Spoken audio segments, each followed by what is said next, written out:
Well, good afternoon, everyone. My name is George Moose, and as the acting president of the United States Institute of Peace, it's my great pleasure to welcome you all to this very special symposium on peace through agriculture. And I want also to welcome those who are joining us this afternoon online. I am especially delighted to be sharing the stage with our keynote speaker, Ambassador Quinn, who is President Emeritus of the World Food Prize Foundation. And I wanted to begin by extending a special welcome to Heidi Quinn, the winner of the 2023 World Food Prize, otherwise and affectionately known as the Nobel Prize for Agriculture.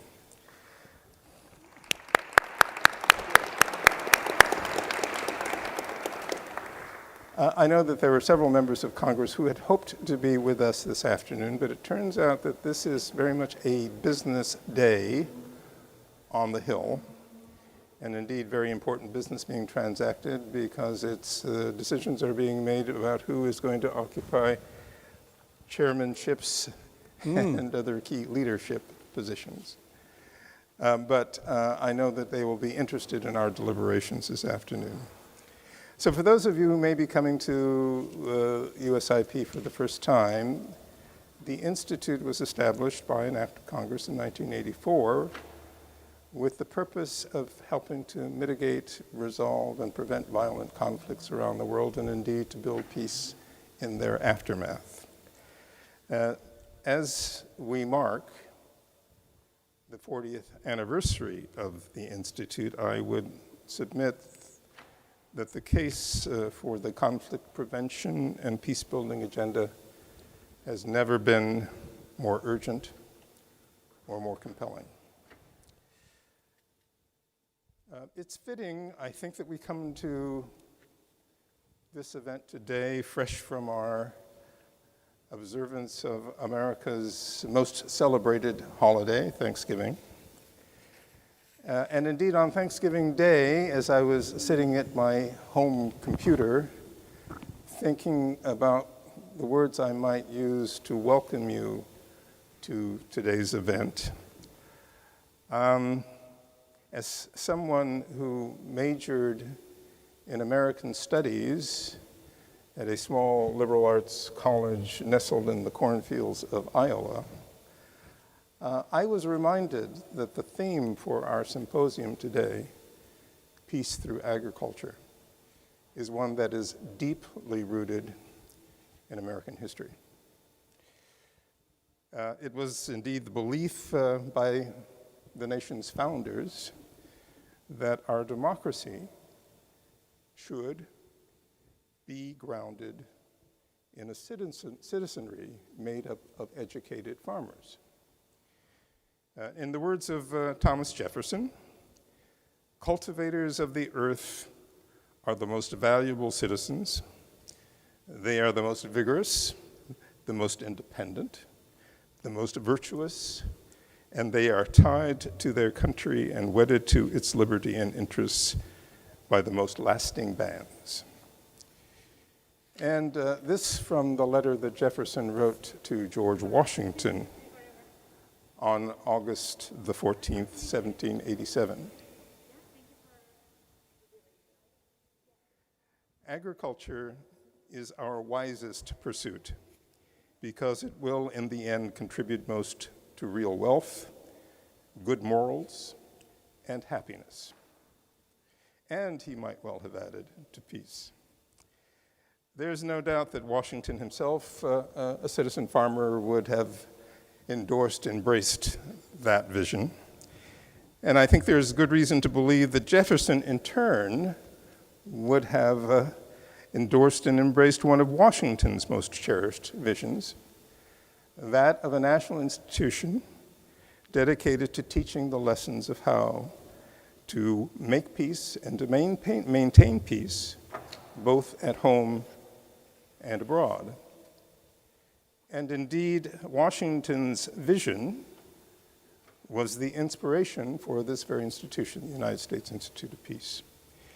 And the edifice in which we gather today, this stately edifice, monument, tribute to peace, stands on the very piece of land that Washington had imagined, had proposed for his National Peace Academy. Over the course of our history, agriculture has been the source of the bounty that has nurtured and sustained our nation, and the bedrock upon which American democracy and American prosperity have been built.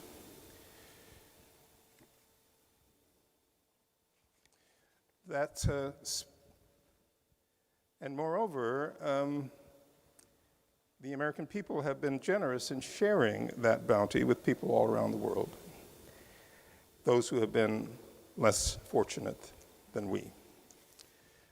That spirit found its embodiment in Public Law 480, which we now all affectionately know as the Food for Peace Act. This year indeed marks the 70th anniversary of the passage of the Food for Peace Act, which was adopted in 1954 with overwhelming bipartisan support. Authored by Senator Hubert Humphrey and signed into law by President Eisenhower, it was later given the title Food for Peace by President Kennedy.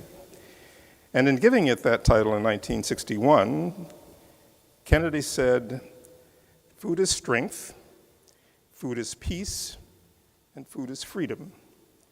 And food is a helping hand to people around the world whose goodwill and friendship we want." Over the past 70 years, that vision has expanded to include assistance and support to help countries develop their own agricultural capacities. Sadly, we are today confronted with the reality that too many countries have neither food nor peace. And we have come to understand the dynamics that connect and reinforce these two life-threatening deficits. In our conversations today, we will explore the connection between agriculture and peace, and between food insecurity and conflict. We are fortunate to have with us today some of the world's most highly regarded experts representing some of the world's most reputable organizations and institutions. They will begin by leading us in an examination of how armed conflict has been shown to be both a driver of global hunger and a consequence of food insecurity. How, for example, intercommunal conflicts and gang violence are directly linked to food insecurity. How, on a much larger scale, conflicts in places like Ukraine can disrupt local and global food supply chains and threaten the welfare of hundreds of thousands of people all around the world. And how in every region of the world, long-term weather trends are being exacerbated by extreme weather shocks, leading to disruptions in agricultural production and increased conflict over both land and scarce food resources. But we also know that the development of agriculture has proven to be one of the most powerful tools in building resilience, prosperity, and peace in vulnerable communities around the world. Our second panel this afternoon will examine how assistance and technical support to local farmers in conflict-affected areas can enable them to produce enough to sustain themselves and their communities, and how this in turn can contribute to conditions that nurture peace and stability. I believe, and I think it has been demonstrated, that the United States is uniquely positioned to leverage our knowledge of agriculture and agricultural technologies to help local farmers use production techniques, allowing them to become more resilient and food secure, and therefore enabling their communities and their countries to become more stable, productive, and peaceful. Today, we are proud to partner with Roots of Peace, a nonprofit humanitarian organization that has helped people in conflict-affected countries and communities around the world by removing landmines from fields and replacing them with sustainable agricultural crops. During our Fireside Chat later in the program, we will have a chance to hear World Food Prize laureate Heidi Quinn talk about the work of her organization, what it is doing in places such as Afghanistan, Vietnam, Guatemala, and Angola to help local communities recover from conflict and build peace through sustainable agriculture. But for now, I can think of no better person to lead off today's conversation than my friend and colleague of more than 50 years, Ambassador Kenneth Quinn. Ken has had an extraordinary career, 32-year career in government. And during that time, he held a number of senior positions, including at the National Security Council, the U.S. mission to the United Nations in Vienna, and as ambassador to Cambodia. After leaving government service, Ken joined the World Food Prize Foundation and served there for 20 years as its president. Inspired by the work and the vision of its founder, Dr. Norman Borlaug, the foundation leads an important work of a global community of scholars and researchers, policymakers, and agricultural practitioners who share the goal of addressing and ending food insecurity through advancements in agriculture. And through the annual granting of the World Food Prize, the foundation also recognizes and honors outstanding individuals such as Heidi Quinn, who are making significant and measurable contributions to improving the world's food supply. Ken, it's a pleasure for me to welcome you to the U.S. Institute of Peace. Thank you. Thank you so much for wonderful and your introduction. Yeah. So, if I may, we also have another World Food Prize laureate here, David Beckman. David there, yeah, the 2010 laureate. And next to him is Peter McPherson, who was on the World Food Prize Council of Advisors. Not having any background in yes. And I don't know who else is here from the World Food Prize that I don't see, but I don't have. I was born in the Bronx. I have no background in agriculture, and my dad took a job in the Midwest, and that's how I ended up in Iowa. But I was smart enough to round up all of the people who knew a lot about agriculture and have them on my council. So, Peter, thank you for all many years of keeping me from going too far astray. If some of you saw me come in, you see I've got a cane and I'm limped up here onto the stage. I believe I was the only casualty of the solar eclipse. Going out, looking up at the sun, taking the glasses off, I fell, I broke my hip, I had to have emergency hip replacement surgery, and I've been kind of limping around ever since. And it's really hard for me to travel. And I have turned down a number of trips. Even one trip where they were going to give me some money for winning a prize. So that really hurts, right? On there. But I just spent 2 weeks in China, where actually you just get off the plane and they put you in a wheelchair, and I actually never set foot on Chinese soil because I was in the wheelchair the whole time. Very, very kind to me. I had to be evacuated from there because I developed a hangnail on my foot, but we can talk about that later. And coming here, the only 2 trips I've done. And I came here because of 2 people, Ambassador George Moose and Heidi Quinn. And because of their commitment, involvement, and how they allow me to be on a voluntary, unpaid basis, part of working with them. And this event seemed such a crucial topic, so important at this time, transition in our government, that to be here and talk about the issues of peace through agriculture.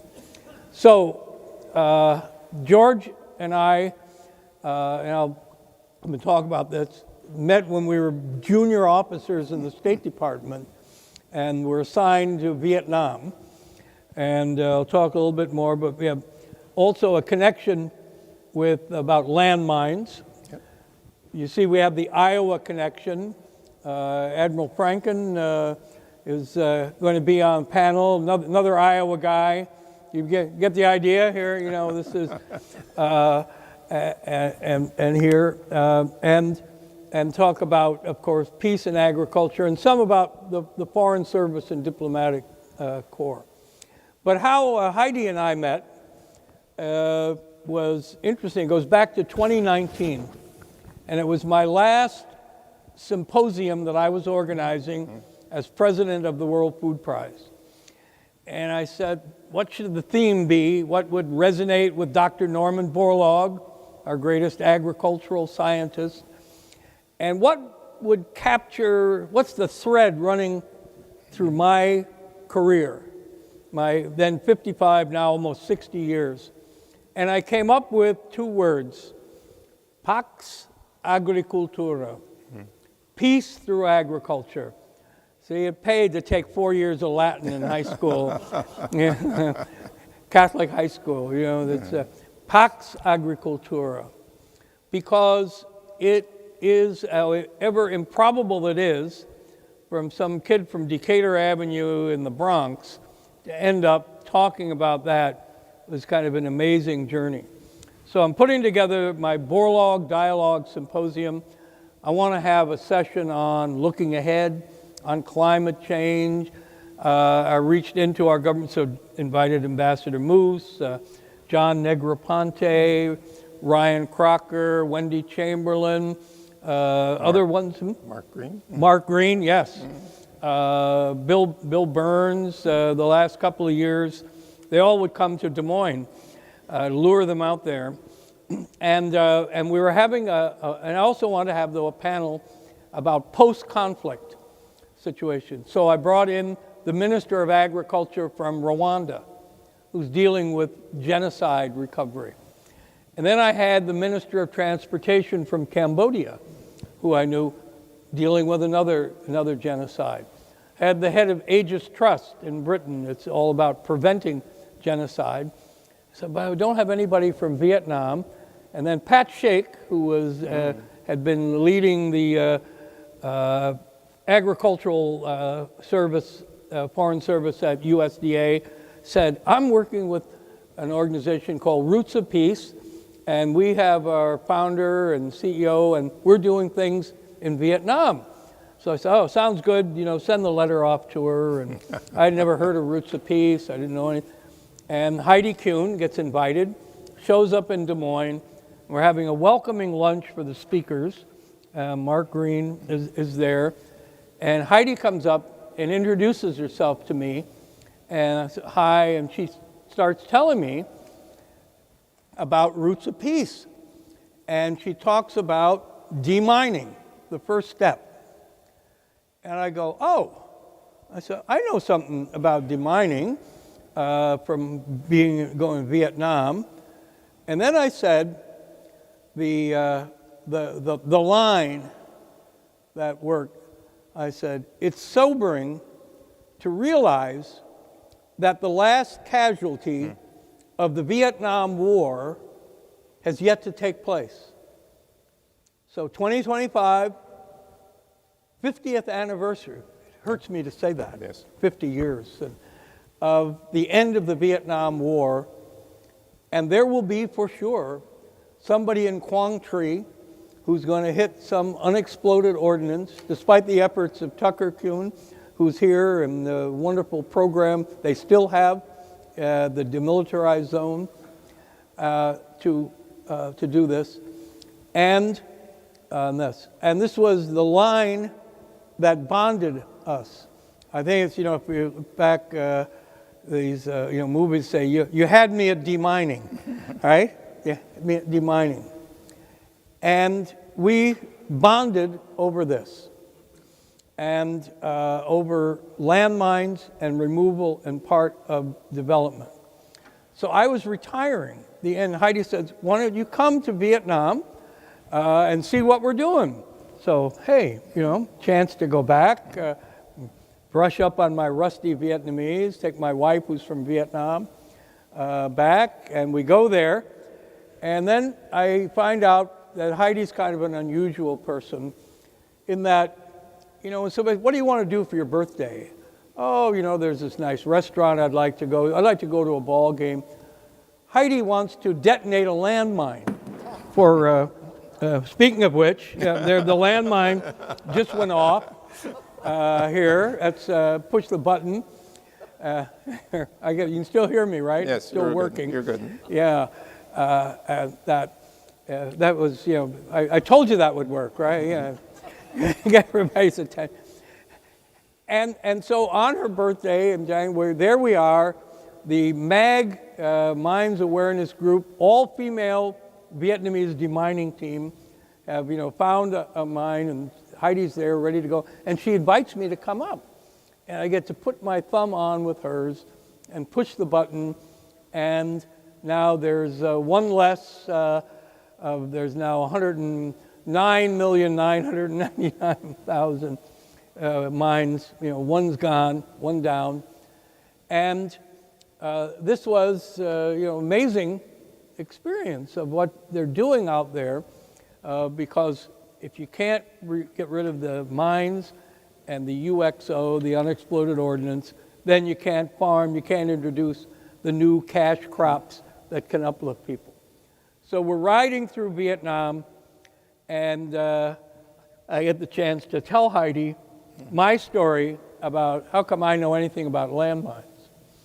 So now you have to go back to the mid-1960s, when passed the Foreign Service exam, the same time that Ambassador Moose did. And you'd go in and they'd say, well, where do you want to serve? So, I'm from Dubuque. It used to be French territory a few hundred years.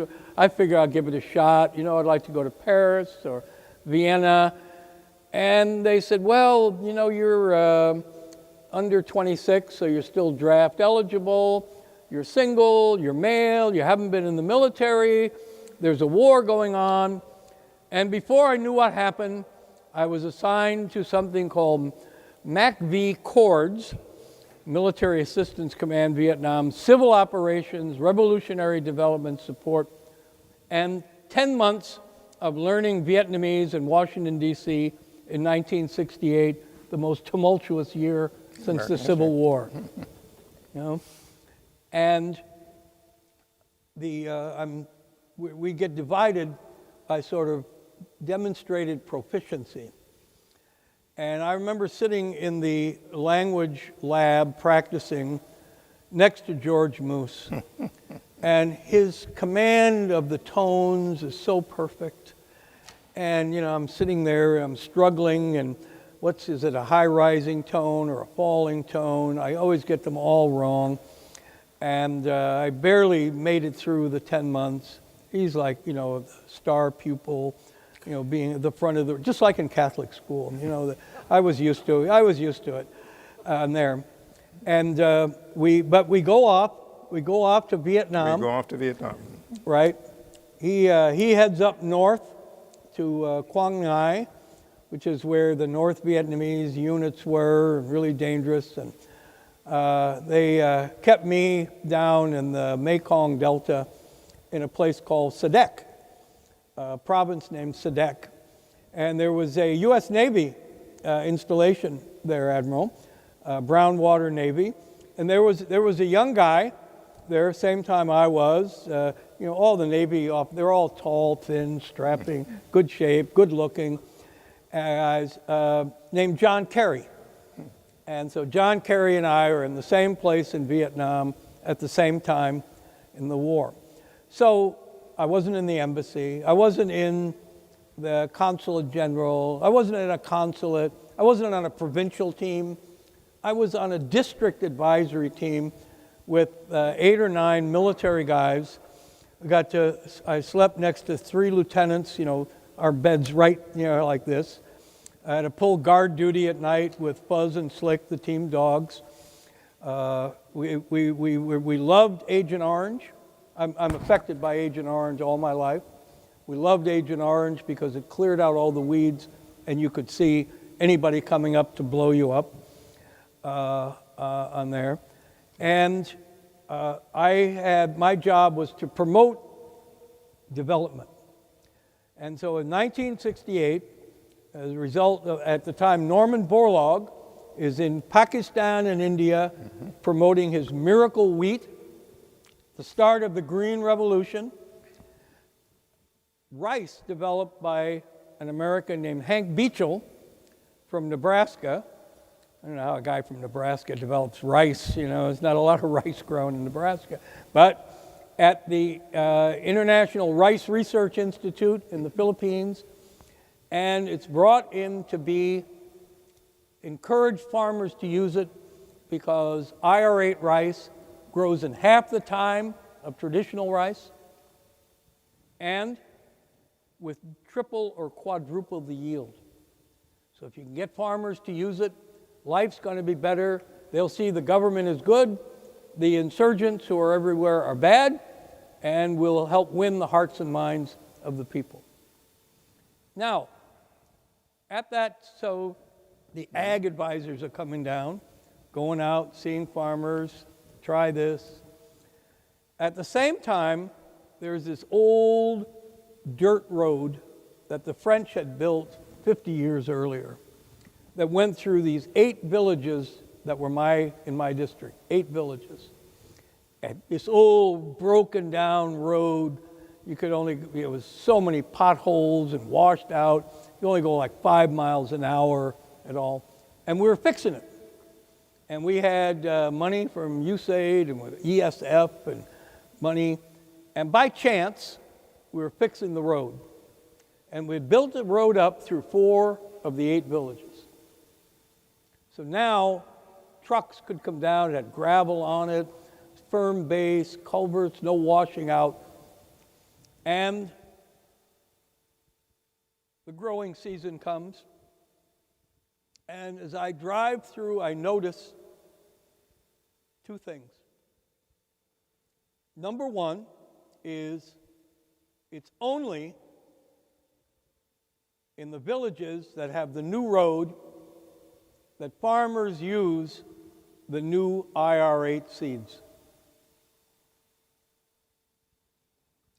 And second, where they use it, life is transformed almost overnight. Because now with all this surplus, you get 2 crops, surplus rice, trucks come down from Saigon, the farm gate, buying your surplus, and you have time to grow melons or other third crop. And prosperity went through the roof, except you're able to buy a new roof and put a metal roof on your house, and TVs, and people are buying motorbikes. And really unexpectedly, that in these villages where you never went at night, and you only went during the day with a lot of security, in the villages with the road, now you could go during the day without any security, and you could go at night. But you got to the end of the improved road, and you moved on to the next village which doesn't have any improved road, and life was unchanged from what it had been. And the Viet Cong were still as active and in control. And I'm standing there, 12,000 miles from Iowa, and I see for the first time what it was that transformed our country. What it was that transformed Iowa and Illinois and Nebraska and Indiana and Ohio was building all those farm-to-market roads and having the agricultural seeds brought out from land-grant universities from seed companies out to farmers, and the roads meant kids stayed in school, which is why high school education became so widespread in America. But we had forgotten the lesson. You know, Abraham Lincoln signed the Morrill Act during the Civil War, establishing all of Purdue and Iowa State and making land-grant colleges all across the United States, Cal Davis, Mississippi State, and on every campus there's a school of architecture and engineering, and the other end is a school of college of agricultural seeds and fertilizer and animal agriculture. And they're there for a reason, because back in 1862, everybody understood they were an essential part of it. But we've forgotten it as a country. We've forgotten that lesson on that. So this was the lesson I took away. I think of myself as a foot soldier in the Green Revolution. And I took away to have with me and to the rest of my career in the Foreign Service. But I was coming to the end of my time, and my orders came, and I was going to be sent to Europe, as I had asked. They were going to send me to Harvard. You know, a guy from Dubuque get to go to Harvard? Are you kidding me?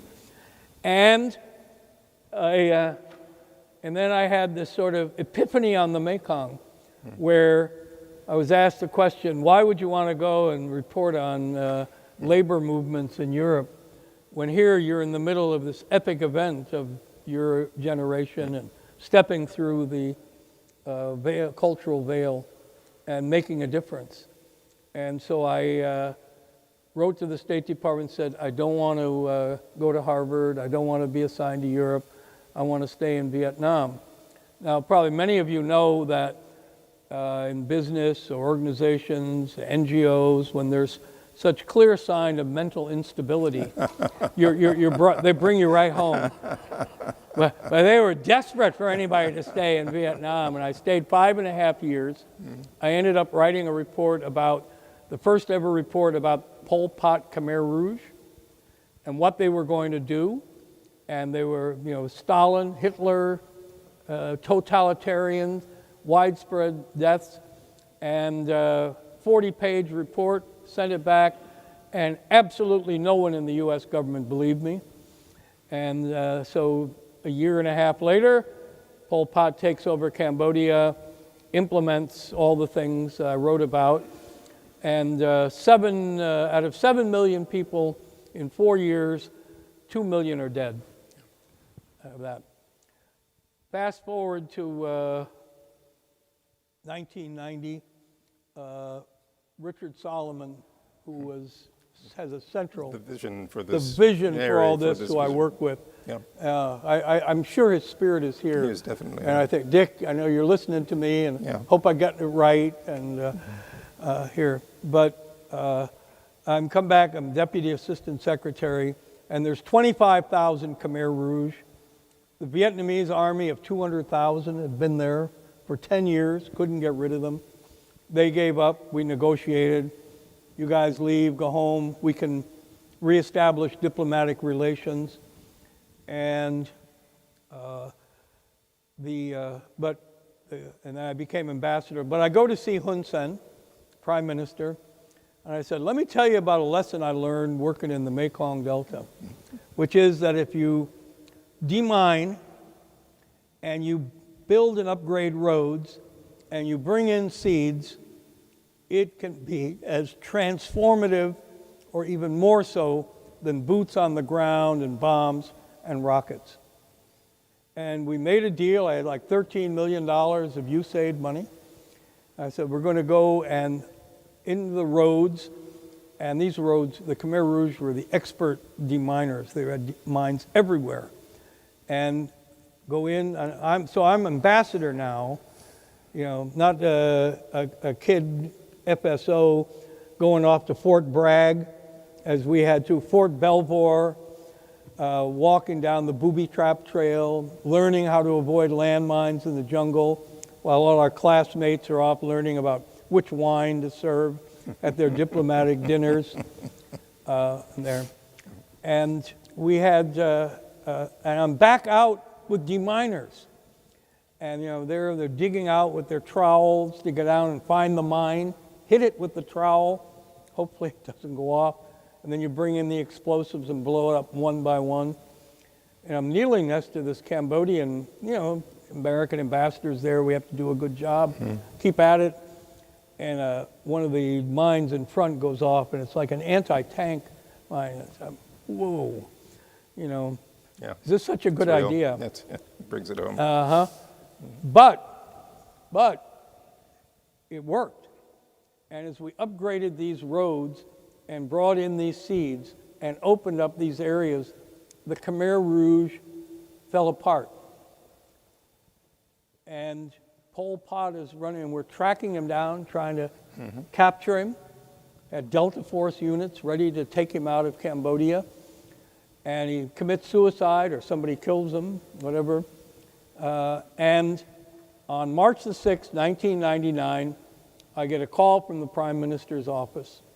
Said, the last Khmer Rouge commander has surrendered. We had eradicated the worst genocidal, mass-murdering, terrorist organization of the second half of the 20th century using the formula of demining, upgrading roads, new seeds, peace through agriculture.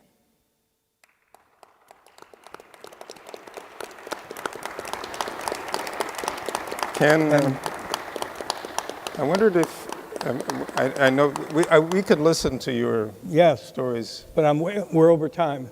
but there's one more story I want you to talk about. Oh, Which comes back to Iowa. yes. Okay. And it is another dimension of the contributions that agriculture has made to the building of peace around the world over many, many years.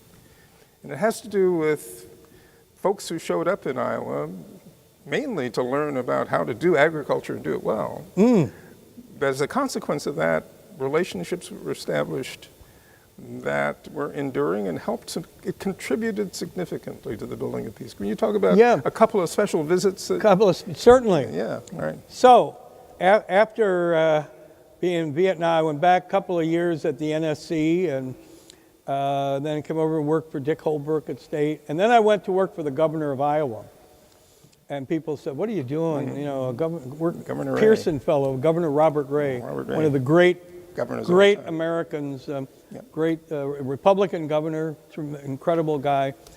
And we established diplomatic relations with China. We fly off to China. I get to meet Deng Xiaoping. I get to talk with him about the Khmer Rouge. He trashed the Khmer Rouge to me, and that was amazing. Next year, a return visit by Chinese governors to America, and they stop in Iowa. And the leader of the delegation is the governor of Guangdong province in the south, where the center of agricultural development and the Shenzhen special zone and opening up free market ideas are floating around. And the leader of that, his name is Xi Jinping, happens to be the father of the current president of China. If only we had known at the time. But I get to escort him around Iowa, and we take him to the Amana colonies, and we take him to John Deere and Iowa State, and all the stops you can imagine, and there. And out of this, I'm charged with negotiating a sister state relationship. And Governor Ray said, I want us to be sister states with Sichuan province because they're a big manufacturing province. Your job, State Department guy, is to get this. So I give it my best shot. I call Jan Barris and the National Committee, but, strike three, I'm out. And we end up with a sister state relationship with Hebei province, just outside Beijing. Well, who knew that in 1985, I'm gone now, I was off running around Gaza and Lebanon, but in Hebei province, there's a corn processing delegation sent 5 or 6 individuals, including the party secretary of Zhengding County, a young 31-year-old guy named Xi Jinping. And Xi Jinping comes to Iowa. He meets with Governor Branstad in his office and goes to Muscatine, Iowa, where the incredible power of citizen diplomacy goes to work. And the people from Muscatine are so nice, and they don't want anything, and they treat him nice. And Xi Jinping's never forgotten this and that. And he still thinks of people from Iowa, this group of people. I kind of get included in that because I took his dad around. So when Xi Jinping's now vice president of China in 2012, and he comes back, and I'm the host of the U.S.-China High-Level Agricultural Symposium with Tom Vilsack and Terry Branstad both kind of collaborating on this. And I get to escort Xi Jinping into our building. And I said, oh, Mr. Vice President, he was Vice President, about to become President. I said, Mr. Vice President, I'm so pleased to, you have such an interesting story, how you came here as a young man. I'm going to commission a painting to hang in my building about your coming here. And Xi Jinping said, thank you, through the interpreter, thank you, it's nice. And I said, and by the way, I just shook your hand, and I'm one of the few Iowans shake your hand who also shook your father's hand when I took him around Iowa. And Xi Jinping was not usually given to being startled. He sort of stops and his eyes get big, and he looks at me, and it's a big smile, and he says, you have 2 interesting stories. So on the painting, so in the China Daily, there's a story about the Iowa diplomat with 2 interesting stories. But the point is this, 2025, the 50th anniversary of the end of the war in Vietnam. It's the 40th anniversary of Xi Jinping coming to the United States and coming to Iowa. And as we look around in a world beset with problems, Ukraine, Gaza, the terrible destruction, that having a way, building through agriculture to deal with that. Because remember I told you the 50th anniversary is still the last casualty of the Vietnam War. So in 2075, when you'll still be interim president, I know, and you hold this gathering, and that, will people be saying that the last casualty of the fighting in Gaza has yet to take place? Will they be saying, is the last casualty of the Russian invasion and bombardment of Ukraine yet to take place? Because that's the legacy of war, and why the demining is so critical, and why I got on the plane to come here and be with Heidi Kuhn, Roots of Peace, who is the poet laureate of inspiring people to be involved in this, and to be with my dear friend, colleague, and I think I have this special warfare certificate from Fort Bragg. You must have one too, but of this period of the American Foreign Service.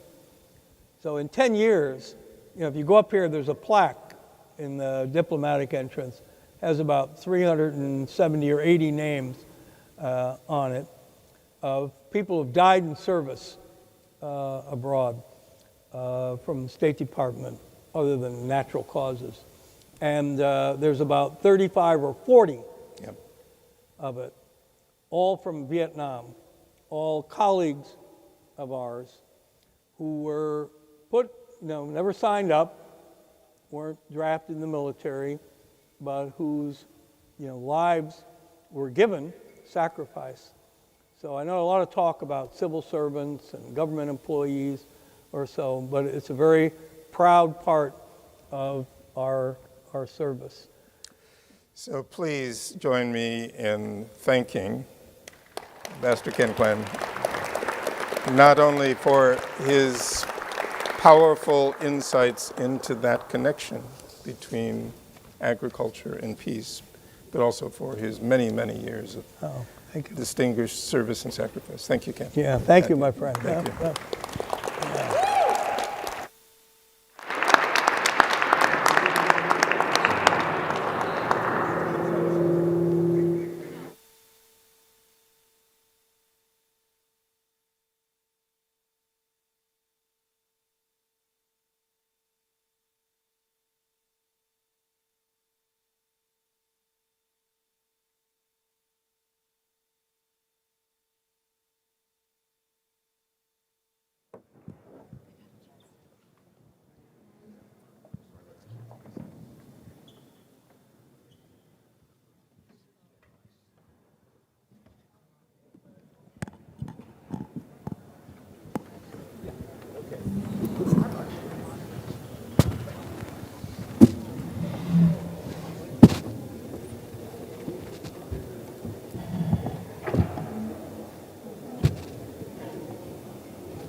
Does everyone?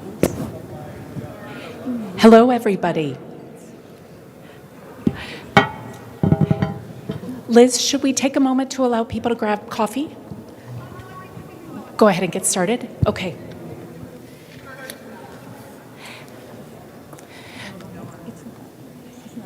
Good afternoon, everybody. I'll let you run, no worries.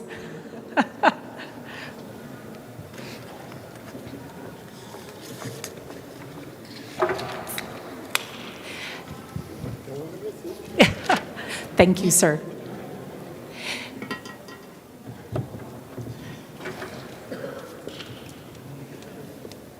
Okay.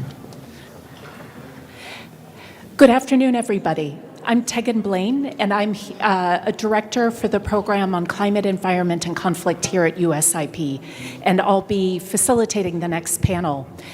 I'd like to take the opportunity to welcome the three other people on stage with me. Number one, Michael Franken, right here to my left, is a retired U.S. Navy Vice Admiral with significant Pentagon experience. He actually began his career with a legislative tour with Senator Edward Kennedy and was involved in multiple strategy, policy, and planning positions. I also just found out that he hails from Iowa as well, so he's promised not to feature it as greatly in his comments as others, since there's already been a lot of discussion in Iowa, but it's wonderful to know. One other thing is that he also recently co-led the Defense Science Board's work on climate change and global security, and I hope that he'll bring that up today. Next is Gloria Steele, who is a former acting administrator for USAID. She has been a distinguished career member of the U.S. government's senior executive service for many, many years and served in senior leadership positions in the bureaus for Asia and global health, as well as a mission director overseas. She also oversaw the development of USAID's first food security policy when she was in the Bureau for Policy and Program Coordination. And lastly, Laura Pavlovic. Did I get that right, Laura? Thank you.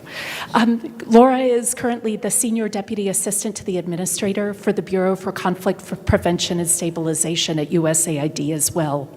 She also has been a career officer who served in many other positions, including in the Bureau for Democracy, Human Rights and Governance, the General Development Office and the Regional Development Mission for Asia, and many other places, and has been working on climate and food security issues throughout her career. So thank you all three for being part of the session today. So this session is going to be addressing some of the issues in how climate, conflict, and food security are all related. The second panel today is really going to be addressing many of the solutions. And so I look forward to speaking with all of you about how these issues are interlinked and what it means for the kinds of partnerships and solutions that we need to develop to tackle them. If it's okay, I'd love to begin with this nexus question about food security, climate, and conflict, and would like each of you to help us define the problem that we're facing. How do these three separate areas feed into one another? And if I could begin with you, Gloria, I wonder if you could walk us through the dynamics of both acute food insecurity caused by climate shocks and chronic food insecurity caused by more lasting changes to our environment. How do each of them contribute to the potential for conflict? Thank you very much, Tegan. Actually, I think this is a really good set of questions to kick off this panel discussion. I think it's really important to understand that the relationship is not linear, and it's actually more circular than linear. And breaking that circle, I think, is really important. The severe weather events, such as typhoons, hurricanes, heat waves, etc., result in acute food security in some places because crops are destroyed or lost completely, incomes go down, infrastructure, supply chains are destroyed. And then efforts to try to strengthen food security in many places actually then result in exacerbating the situation. And so this is where the circle begins. Creates conditions for more chronic food insecurity when actions taken such as bad soil management, land management, deforestation, and the use of synthetic fertilizer are used to such an extent that they create problems. For example, agriculture now accounts for about 14.5% of global greenhouse gas emissions. Livestock accounts for about the same amount of percentage. And why this matters is because then it feeds into longer-term weather changes, climate change as we know it, destruction of soil, which then makes food security even more difficult to achieve and becomes more chronic. And then both acute and chronic food insecurity then can lead to conflict. We've seen in places such as Sri Lanka in 2022 when food supply became so scarce that prices went up and there were food riots. And food riots have occurred in many other places around the world. And we know today that 40% of global land has been degraded, making arable land more scarce and bring about land conflicts. And this accounts for the long-term civil war in Nigeria, for example, in many other places. Large projects on food security and agriculture production sometimes leads to more food insecurity and conflict.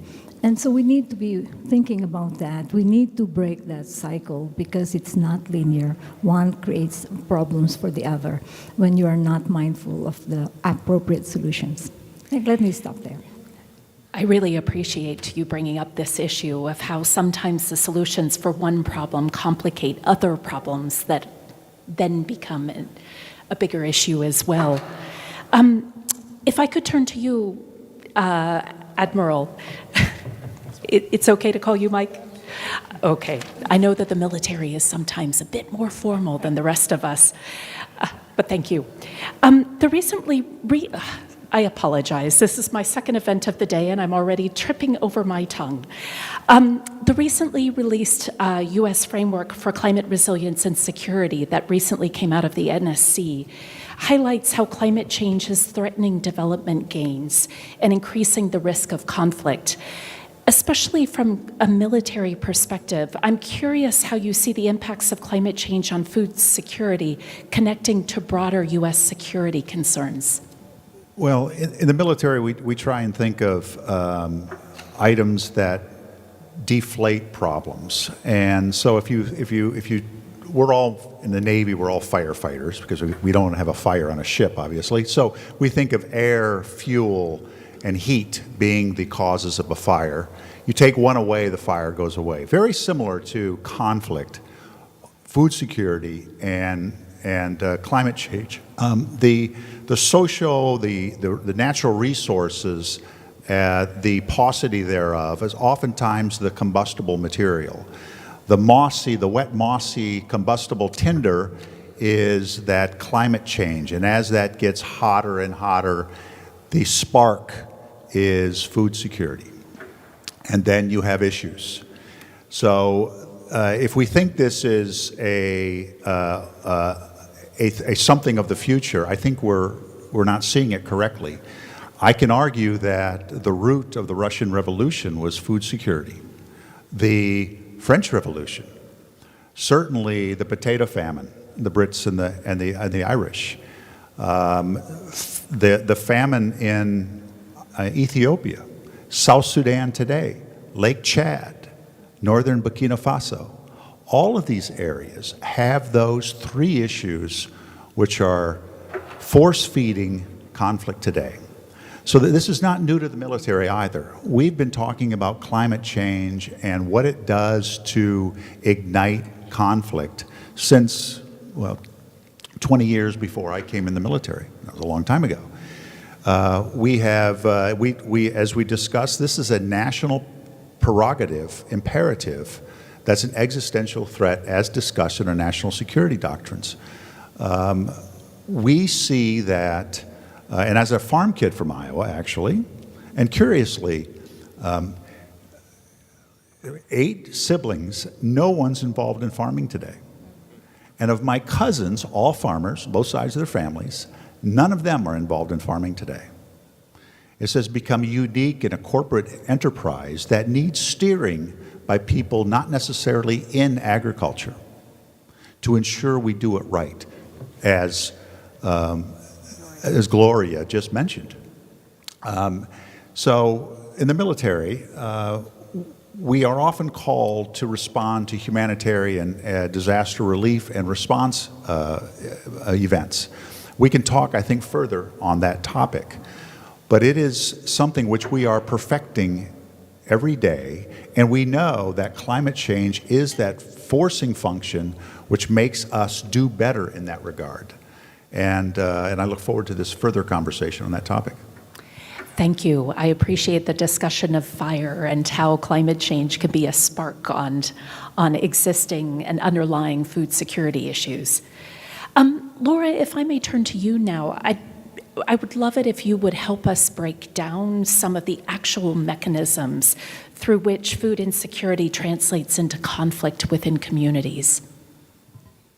Thank you so much for the question. I just want to, kind of recognize and build on the fantastic points that Gloria and Michael have already made. Certainly from where we sit within USAID, we are, kind of increasingly and dramatically seeing the interrelationship between climate change, conflict, and food insecurity. I think, certainly this is especially relevant to us because, frankly, 80% of the countries in which USAID is operating are already characterized by fragility and armed conflict and violence, right? So this really is an accelerant, to continue with the fire metaphor. The other point that I would make is that our colleagues within our Bureau for Humanitarian Assistance Famine Early Warning System Network have made clear that the two biggest drivers of food insecurity globally are climate change and conflict.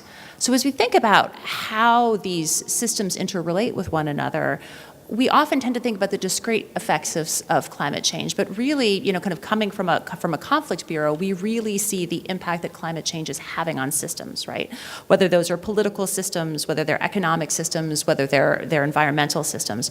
We're obviously seeing this impact directly on food security as well, both in terms of the impact that climate is having on food prices, increasing stresses on food prices and availability due to migration that is being accelerated by climate change, access to water and crops being exacerbated by climate change. All of these things we are seeing exacerbating the conflict dynamics that already exist in the countries in which we're operating, right?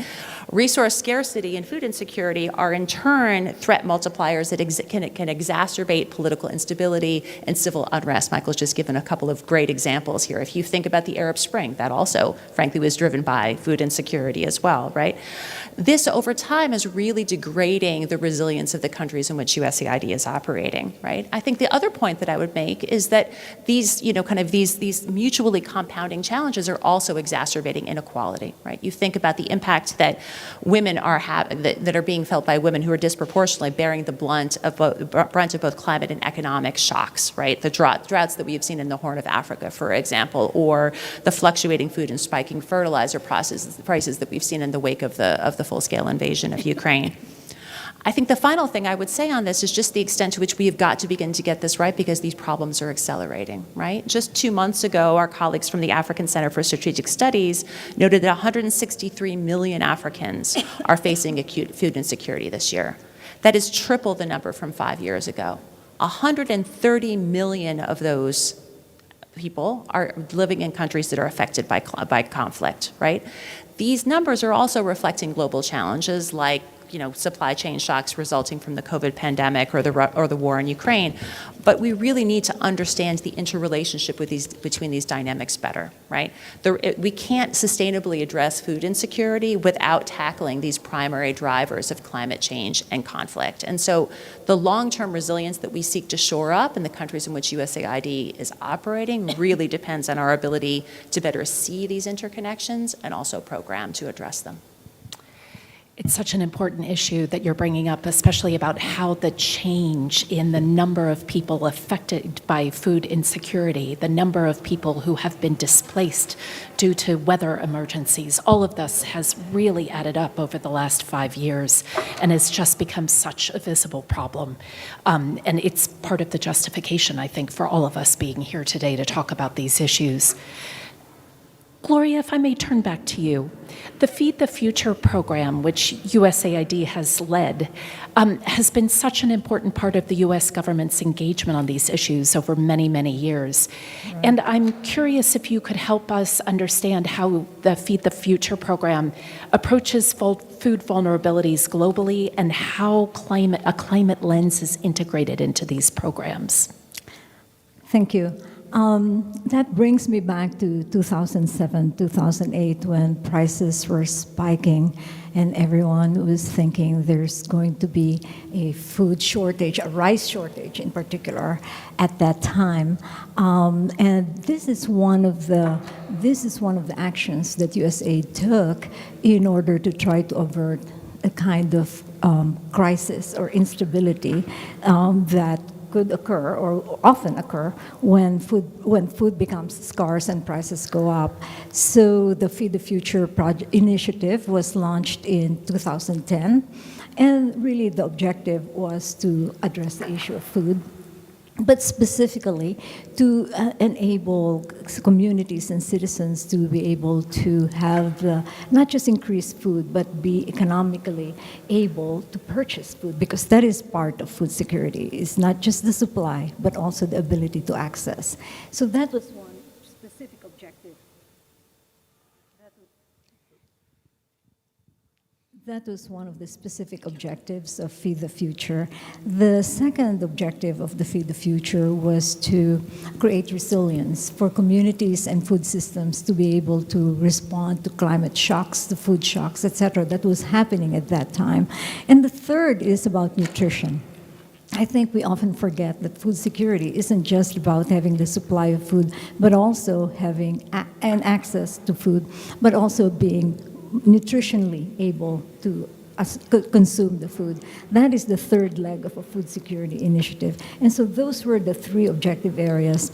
And in terms of preventing conflict, which is part of the question, the food security program was designed to be conflict aware. And every program, every project that's designed there takes a look at potential risks and actions that need to be taken.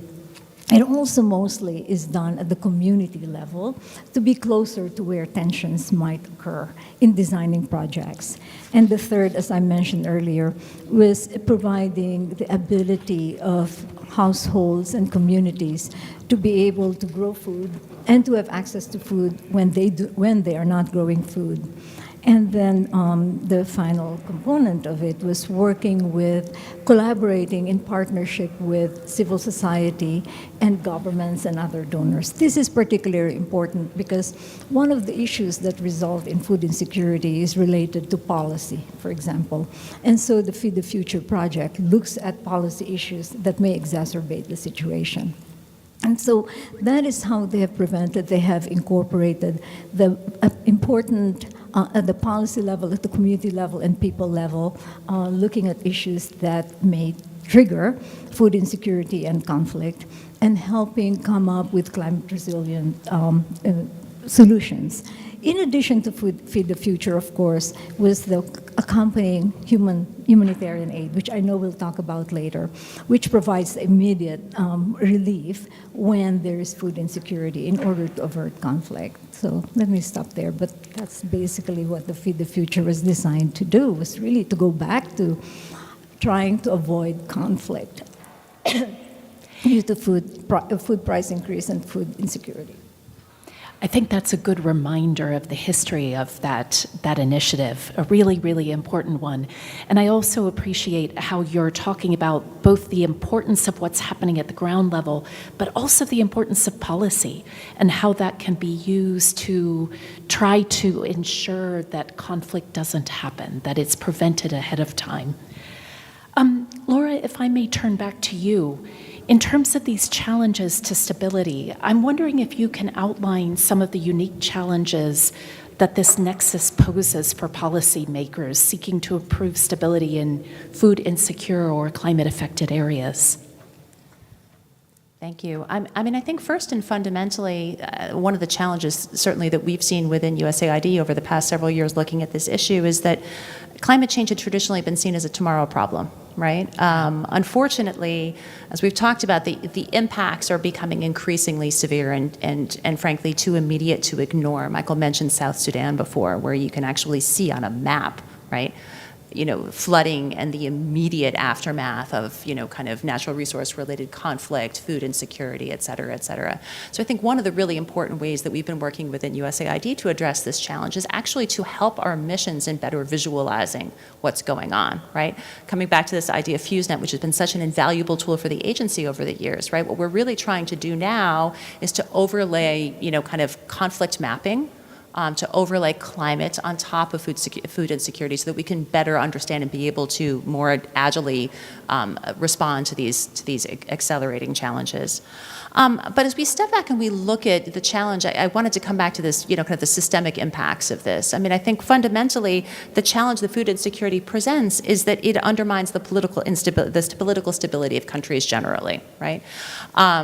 if you come back to the Arab Spring and you think about, kind of this fundamental compact that is undermined by chronic food insecurity.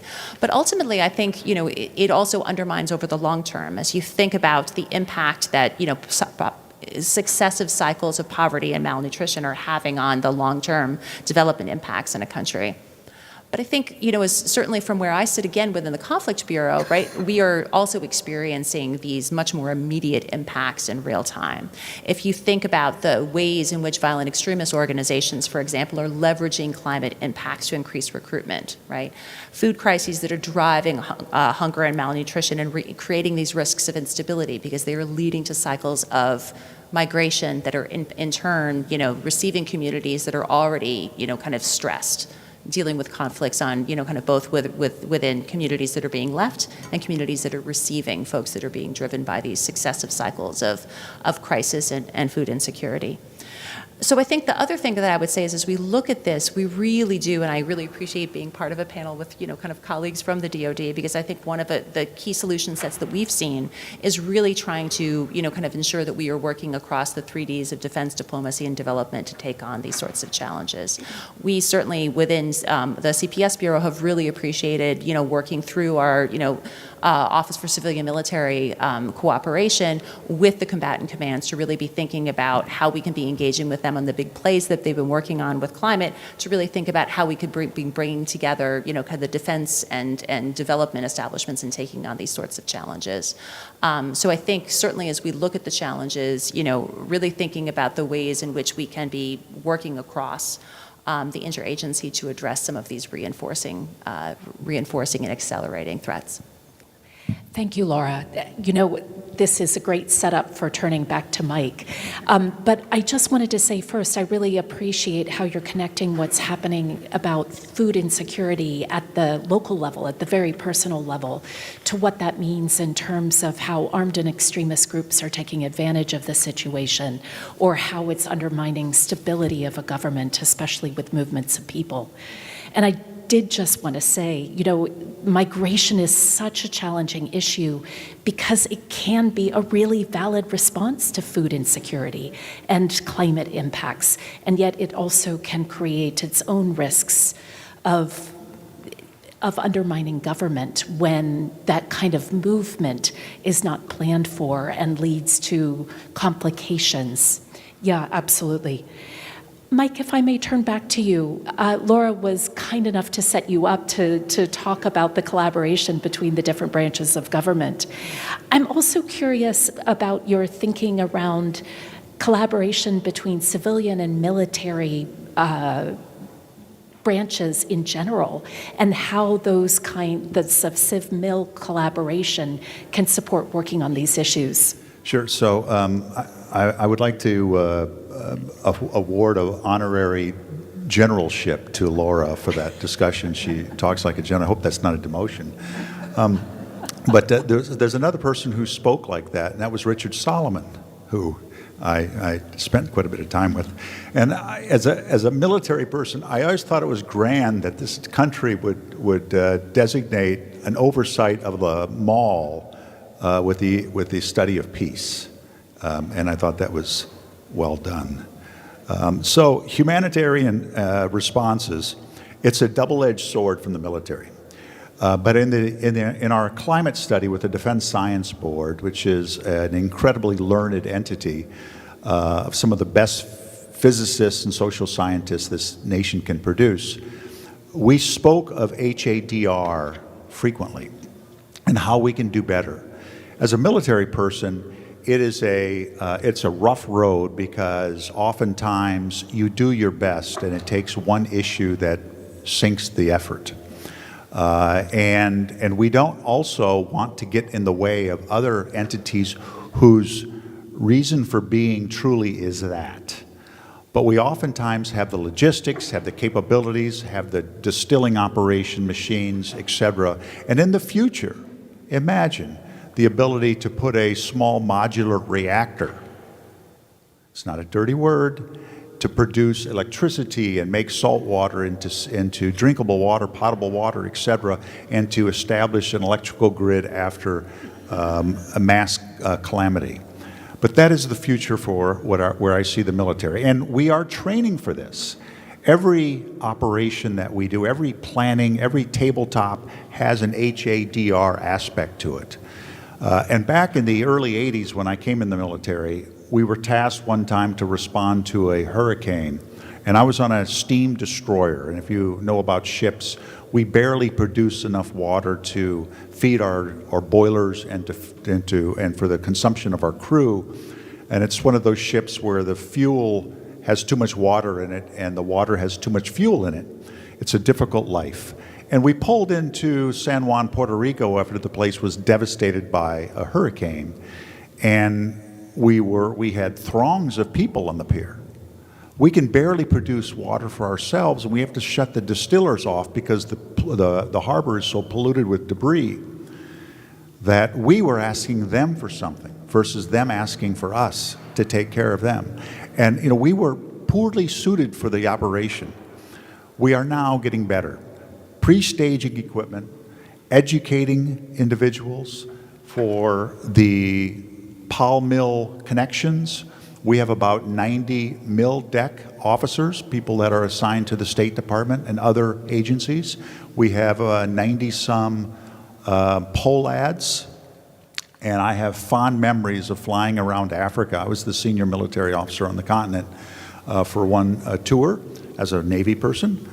And my POLAD in every bouncing around over Uganda and the great places in Namibia and elsewhere, looking at me, smiling broadly, absolutely fearless in wherever we were going, including in the DMZ and South Sudan during the conflict.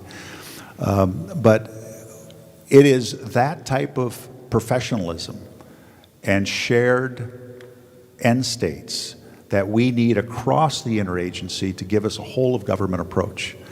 And as I hearken back to Bob Dole, where we bring food into this, who said, let's pay for school lunches across the globe. Did you know that? Bob Dole, guy from Kansas. And where Hubert Humphrey was the precursor to peace, and where George McGovern, war hero, said that after 9/11, let's set aside 1/8 of the war on terror funding to feed people. This is that altruism that we would be a better country with more of it.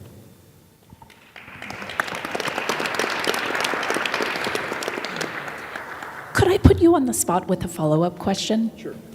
You were talking a bit about how within the U.S. government, the 3Ds come together, and especially kind of the development and the defense community in terms of responding to humanitarian disasters. I'm curious how that feeds into security partnerships overseas, because the military has security partnerships with partner militaries, and where does the civilian branches of the government fit into that? If it's not too awful to go off script a No, little not at all. bit. No, it's fine. Actually, we run our security cooperation plans through State Department. And a good military officer never does anything in a host nation that's not approved by the ambassador. And I get a lot of up and downs on that. So even doing something as broad-minded as drilling a well, you best not do that on your own, because there again, I mean, the good deeds do not go unpunished. So we share universities, we share training. We have military officers, we embed individuals. Security cooperation, I'm a big fan, I'll say something else. I'm not a fan of peacekeeping operations. I'm much more of a fan of teaching people how to do infrastructure. So rather than teaching somebody how to drive a tank, drive a Caterpillar. Instead of shooting, do a theodolite. Build something, do something worthwhile, give jobs to individuals. Those people who would, when the sun goes down, tote an AK-47, if you give them a job, you would see a remarkable transformation. Matter of fact, this is really off script, We went from an all-time high in piracy off the coast of Somalia in 2010 to not less in 2012, but zero. Now, what happened? Well, we happen to know in Djibouti who was running the telephone networks. And we asked them, where were the phone calls coming from outside of Africa? Singapore, Rome, Dubai, elsewhere. Who were they calling in these villages that were the hotbeds for piracy? And I had Somali speakers on my staff, PhDs, born and raised in Somalia, and we would call them and say, I'd like to send you a gift bag, and I'd like you to move your pirates, your young men who embark on that occupation, out of your community, and I will do my level best to bring back the goat traders, the camel traders, the charcoal traders, and bring the dhows in here from Yemen, Oman, and elsewhere, Tanzania, Mozambique, etc. And we will reinstitute a means of taxation that's more regular than this crazy idea of young men going to sea, never being seen again. And it was hugely earth-shattering how every one of those individuals we called and sent them a little gift bag that I went and bought in the local store, stopped that business. And the idea was, do not kill anybody, just move them out of town. So an 18-year-old, a 25-year-old, 3 kilometers outside of a small village of Gail in Somalia, who has no power, no water, no cot, no women, he walks away and looks for something else to do, preferably working as a stevedore and doing something else worthwhile. And piracy went to zero. You don't do it at sea, you do it at shore. That says a lot about how working on security at a very local level can really change security dynamics at a much larger level. Gloria, please. May I please, being part of the other D, the development. In response to your question, when I was in the Philippines as mission director, I worked very closely with, of course, the ambassador and the Joint Special Operations Task Force in the Philippines. We designed projects together, we had a strategy together, and they did actually desalinate during the big Typhoon Haiyan storm. They desalinated and provided seawater for 2 weeks for the communities that were affected, and the ospreys became available for us to distribute goods because the country was totally devastated. No airplanes, no nothing. There were islands. And so we were able to move also with USAID leading the effort, have ospreys available to us working with DOD to move the humanitarian assistance of the assistance that was needed. When there was a short siege in Zamboanga City, the military could not, and that was where the Joint Special Operations Task Force was located, but it was not the kind of emergency that they could be involved in. I offered development assistance to provide humanitarian assistance, and we worked together. Long and short of it is that at the end of the day, the Philippine government decided to sign the Enhanced Defense Cooperation Agreement. And when they did that, they said they specifically talked about the work that we did with the DOD, showing that, and the humanitarian assistance that we did with DOD, USAID and DOD, that showed that the Philippines, the United States interest was not just only for its security objectives, but also for what's good for them. And so I think that's where the security, our security objectives, and the development objectives in the country merged together and resulted in what is now a very important partnership as China becomes an issue in the region. So if I may, just 6 weeks ago, there was a exercise in Luzon where the U.S. military and the local officials did a hurricane disaster relief exercise. Well, that exercise was done 2 weeks to the day after a cyclone blew through. So they got an A on the exercise, having been the same forces that just did the actual operation before. And so we know, and the same area has had 4 cyclones this year, each with terrible ferocity. Faster and longer lasting and quicker than ever before.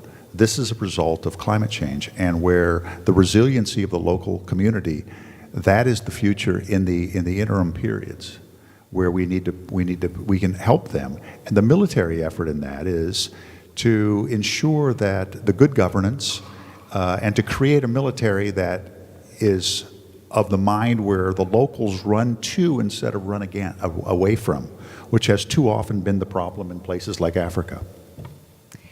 I think one of the messages that I'm hearing from both of you is how critical it is to connect human security to national security, and going in with an approach that looks at both of those can be more powerful than going in with a lens towards just one or the other.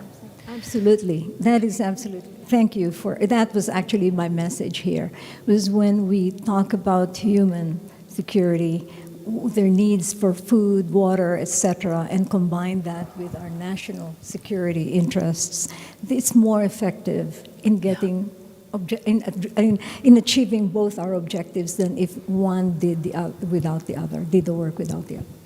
Absolutely.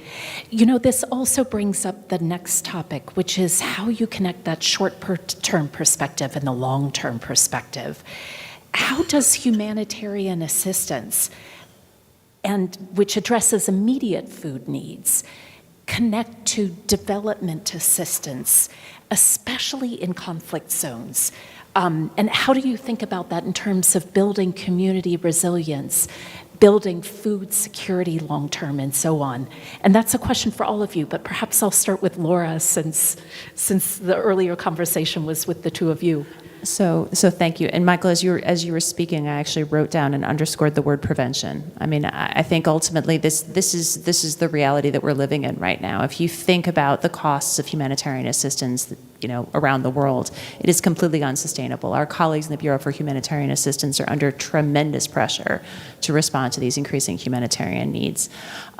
And these are increasing, right, for all the reasons we've been talking about on this panel. But I think it's also important to underscore the importance of layering and integrating these activities, right? Above and beyond, climate and conflict driving food insecurity, they're also driving humanitarian need.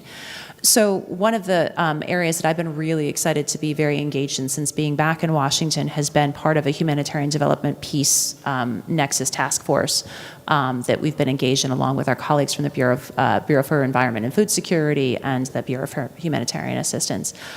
Really, we need to be investing and really thinking much more concertedly as an agency about how we are investing in these sorts of sustainable measures to prevent crises on top of the work that we're going on. These are conversations that are happening on a daily basis in places like South Sudan, where there's a recognition that, we are budgeting $500 million in humanitarian assistance every single year.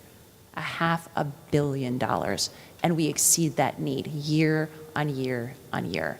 If we cannot begin to address some of these root causes of this increasing fragility, the things that we are being able to see ever more clearly as we're looking at our maps, we are nowhere. Right? But I do think, and we've got a number of pilot missions who have been providing us a lot of food for thought. A lot of them, unsurprisingly, are in Africa, where I think we're seeing the interwoven nature of these crises coming through clearly, much more clearly and clearly. But I wanted to highlight one program from the Sahel, where we really have been working much more concertedly to layer humanitarian and development assistance, to strengthen natural resource management practices, to create economic opportunities, to address and enable, both conflict and disaster risk management and improve health and human capital, right? The Sahel is an incredibly dynamic region when you talk about, kind of increasing stresses from violent extremist groups, spiking food prices, climate insecurity, et cetera, et cetera. The households that have been a part of this program have actually been able year on year to better maintain their food security status in the face of these threats, right? I think as we look forward to how we scale these issues up, we need to get beyond pilots. We need to be really thinking about how we are building the evidence base for this, thinking about how we can, kind of create those flexibilities within our systems to be able to, combine humanitarian assistance money and development assistance in these contexts, to be thinking about how we're working and, kind of reinforcing one another's efforts in these, kind of really stressed geographies. But we have got to be able to do this work concertedly to start to break this cycle because it is accelerating beyond all measure. Gloria, please. Yes, thank you. I think to break the cycle, we need to stop thinking in silos. We need to not think that humanitarian assistance is only about emergency food relief, but that they can and should, while they're providing emergency food relief, try to work on improving disaster risk reduction, enhancing countries' capabilities for early warning systems and for disaster preparedness. That's part of what humanitarian assistance does. But linking that with development. So again, going back to my time in the Philippines, we did not do the humanitarian assistance, but we were there so that when they were done providing the emergency relief, we were there doing reconstruction and providing the longer-term efforts to rebuild the agricultural systems that were destroyed, the markets that were destroyed, and then also strengthening their resilience so that they're better able and become better resilient when disasters happen. So I think one needs to take a look at the integration of various work, the work of the defense, the work in both humanitarian assistance and outside of it. But the work of development should not stop with humanitarian assistance. The nexus is very important for sustainability. As you said, getting out of those silos and really figuring out how to work together is such a challenge, in part because people have different languages. The US government sets up finance in ways that makes it hard as well. And so it really takes a lot of effort to make that happen, but is so critical, so critical. Mike, I wonder if you have any additional thoughts on how you balance those short and long-term objectives. Well, real quick. So the military's intent on creating a single entity to talk about climate change and weather. Now, we have a lot of classified data, much of which doesn't get shared. It could, but the ability to have communication networks and the ability to map where these nexus of conflict, food security, and weather perturbations happen, and to focus on those areas beforehand to give them a sense of adaptability or resilience, as the case may be, to head off the bad situations well in advance. Obviously, the earthquakes and those phenomena we cannot deal with, but those weather issues, surprisingly, if you speak to a Somali in the Agadani area and you ask about drought, they'll give you a phenomenal perspective on historical drought tendencies.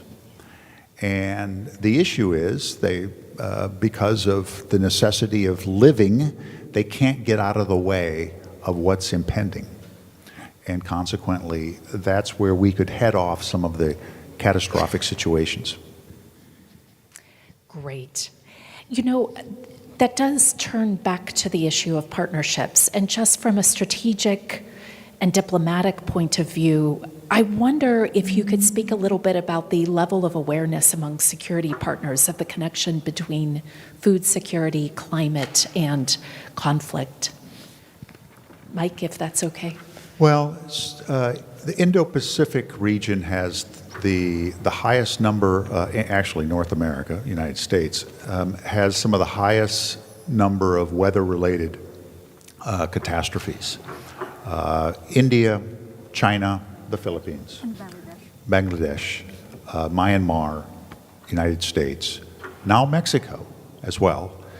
The militaries, especially the National Guard, matter of fact, the number one demand on the United States National Guard is forest fires, by a long shot.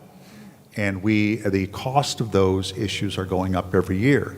If you look at the cost of humanitarian and military endeavors in rectifying weather issues, it's an asymptotic curve. We will sometime during our lifetimes, I believe, have $1 trillion national catastrophe with storms.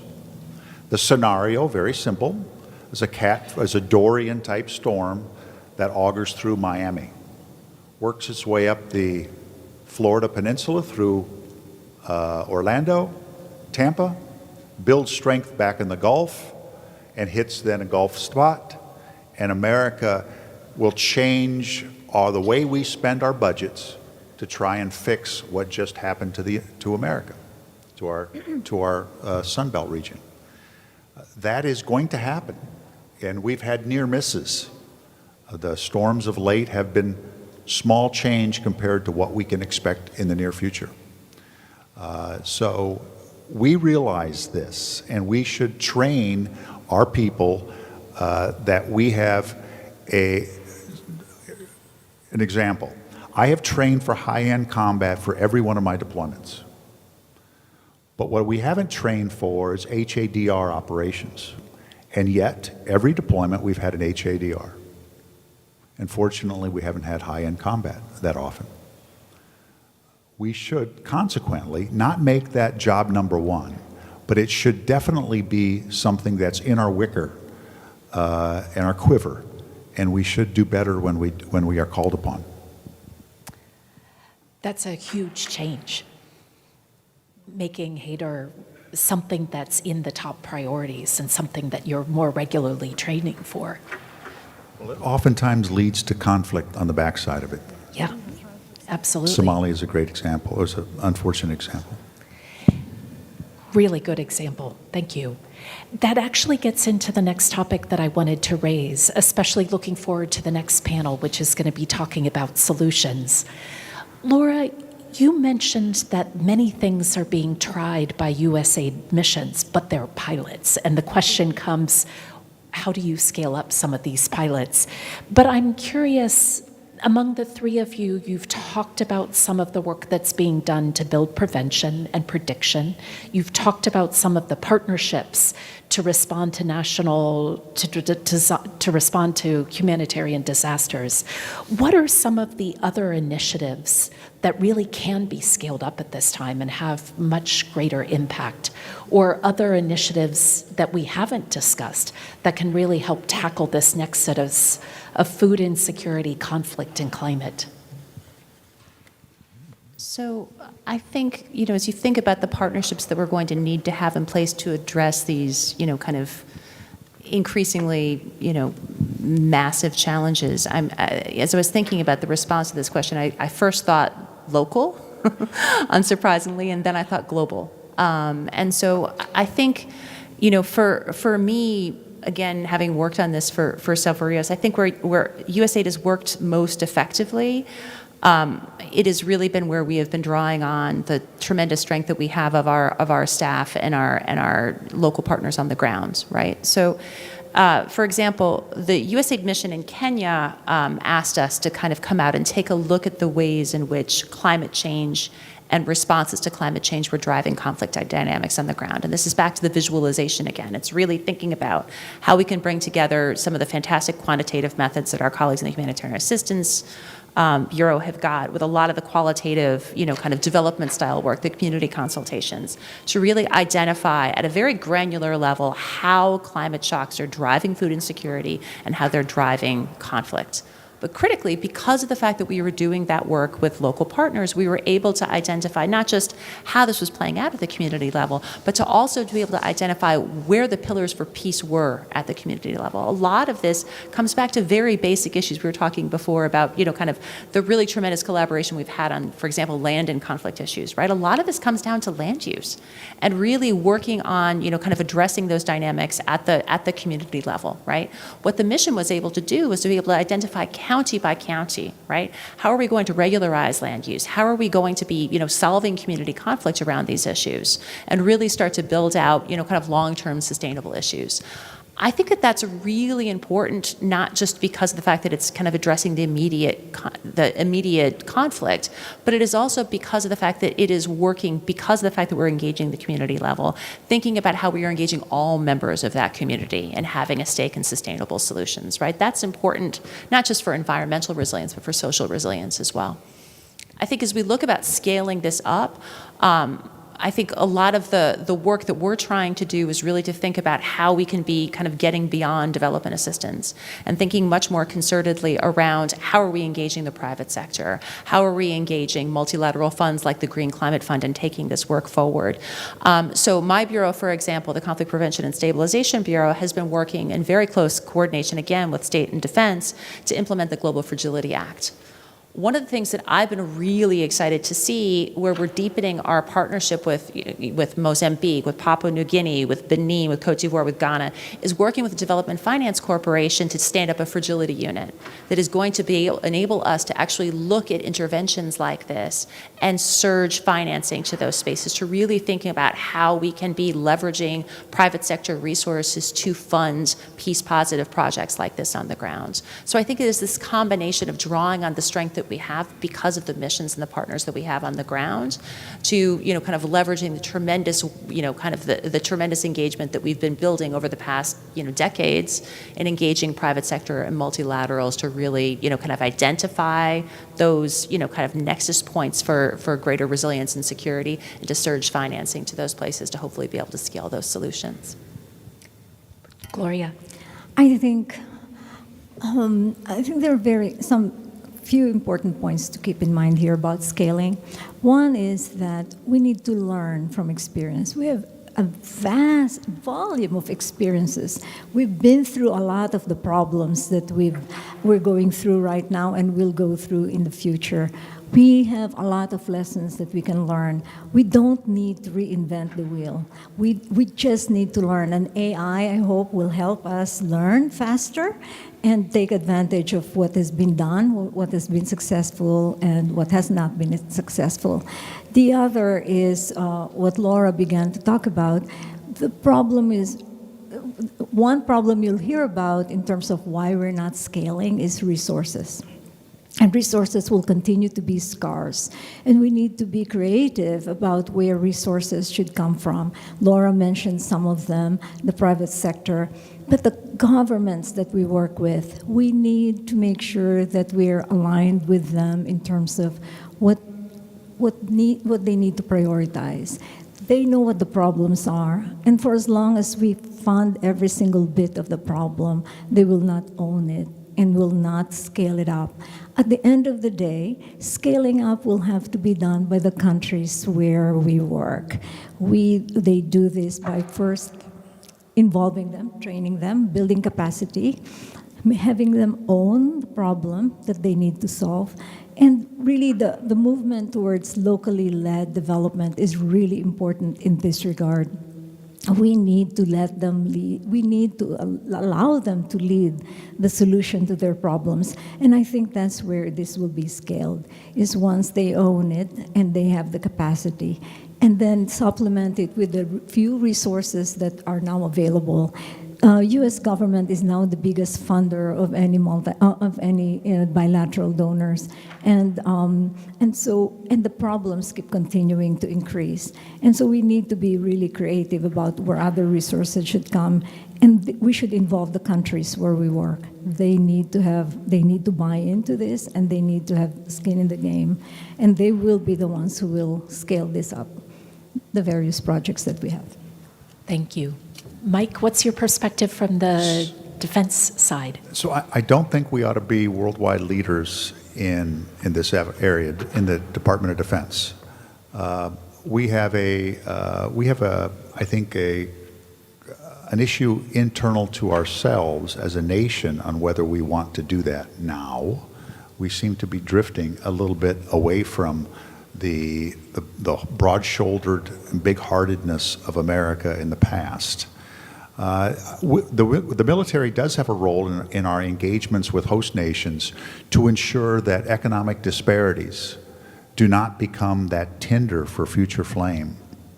And that is at the root of many of our conflicts, where the poor get poorer, and as the life expectancy increases with modern diets and the like, and better maternal care, the young people see what's happening to grandfather, and they don't want to live like granddad and others, and they try to make a change. We have a little bit of that in America too, where 50% of the population live paycheck to paycheck. It may not be a food security, but it's a food quality issue. You only can do so well at the Dollar General store, and we should be careful of that. That is a future problem in America, and it's not going to go away. It's actually getting worse. Many of these countries have the same challenge, and good governance lies at the heart of doing well post-catastrophe, or in the slow simmering of what may be future conflict. Very critical lessons from all of you. Laura, I really appreciated your focus on local issues and really understanding some of the conflict dynamics so that you can begin to tackle that both in the short term and over the long term, as well as thinking about how to access private sector finance as well as global finance through some of these multilateral development banks to really direct it where it needs to go. Gloria, I really appreciated your emphasis on ownership of solutions and leadership of those solutions, and the fact that it's not necessarily our role to tell countries what to do, but we need to support the solutions that they bring to the table. And Mike, I really appreciate your focus on thinking about governance and how important governance is in this space. You know, for all of these, I am often left wondering how we support specifically the leaders who can be partners with the United States overseas. How do we support the leaders who are going to tackle these issues and help them stand up and lead when it comes to tackling these issues, when it comes to global governance? How can we be better partners to them and really support their goals and their leadership in this space? And I'm curious if any of you have additional thoughts about how we support that local leadership on these issues. Please. I think Laura. I do want to go back to governance. That is the root of a lot of this, a lot of the decision making, etc. And you know, not all leaders are support good governance, but there will be people in the countries. And I think that it's going to be in some countries where corruption and bad governance is a problem, we should look to the next generation. I have a very strong support for example, for education, for civic education, and for training the next generation, capacitating the next generation, good governance, understanding what it means, and etc. So you look for the the people who support good governance and support their programs, and that's what we did when I was in the Philippines. Then President Aquino won on the platform of good governance, and so we shifted our entire programming to support a program of good governance in economic growth, health, education, etc. But it cannot be sustained by just one person. It needs the whole country. And I think that, involving the next generation and the people around the civil society is really important. for that. I think the one thing I would add to the fantastic points that Gloria's just made that I couldn't make any better myself as a governance person is also to just flag the fact that so much of what we've been talking about here today and thinking about how we strengthen, kind of climate-related resilience and address land. We are involved in this. Again, I work in a conflict bureau. I'm engaged in those issues because those are most often the strongest opportunities that we have to strengthen social resilience and build peace in these contexts, right?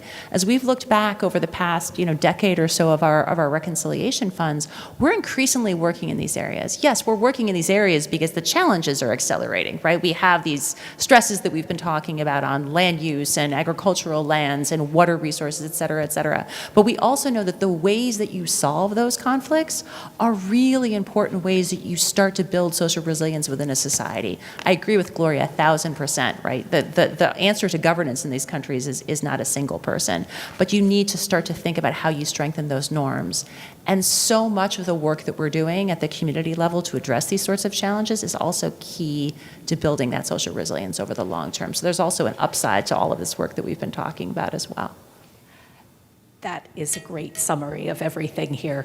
I think that what you're bringing up, Gloria, about leadership is so important that, number one, it's important to strengthen those leaders who are growing up into this space, and also important to see leaders within civil society and look for leadership wherever it comes. But also that message about how important the work on food insecurity or climate is to building the kinds of resilience that leads to peace. That is also a critical message. We have maybe 1 or 2 minutes left. Do any of you have one last final message that you'd like to leave for this group? Maybe 30 seconds each. We are very far from achieving our goals on food security, and I think that greater efforts need to be made, but in the process, we need to think about the drivers we talked about. We need to think about the cycle, the circle that they're in. We need to get more people food secure. Over 2 billion people in the world right now are either moderately or severely food insecure. We need to solve that problem, but we shouldn't exacerbate the issue. Thank you. Climate change, natural resources, either a paucity of those or an excess, because then countries want to come after them, and economic shocks are the drivers to food security. And you've got to be mindful of those, and I don't believe the United States ought to be overly demonstrable overseas on other countries, but we need to inch along. And I don't know if we've got foreign officials attached to the U.S. Institute of Peace, but it seems like an extension of many nations to have someone here, a diplomat or a military person. Seems to be a worthy goal. Thank you. To my knowledge, we don't. We do have U.S. military who serve here for a year at a time, as well as USAID and State Department people, but a worthy suggestion. Laura? I would just say that we really do, as we think about partnership, I think as we look in this space going forward, we've talked a lot about, the extent to which we're going to continue to engage on these sorts of issues. I think we are going to certainly, again, speaking for USAID, we are going to continue to engage on these issues because, frankly, this is what our partner country governments are asking us to engage on, right? But in order to be able to engage, effectively in partnership with those counterparts, we really need to be thinking about how we're building partnerships among our communities, right? The climate community, the food security community, the conflict community. We need to be working much more closely together to ensure that our investments in support of those partner country goals are mutually reinforcing and sustainable. One other thing, what we didn't mention was one of the changes of climate change is future pestilence, communicable diseases, the permafrost, what it holds, we don't know. 78% of the mosquito-borne diseases are enhanced with greater temperatures. We'll see dengue in the United States. We will see malarias, et cetera. this is all going to increase. It also changes the mosquito line where a lot of ancient communities were built. The mosquito line is now higher elevation. This will strike population. It is a sidebar to climate change, but also affects food security in the end game.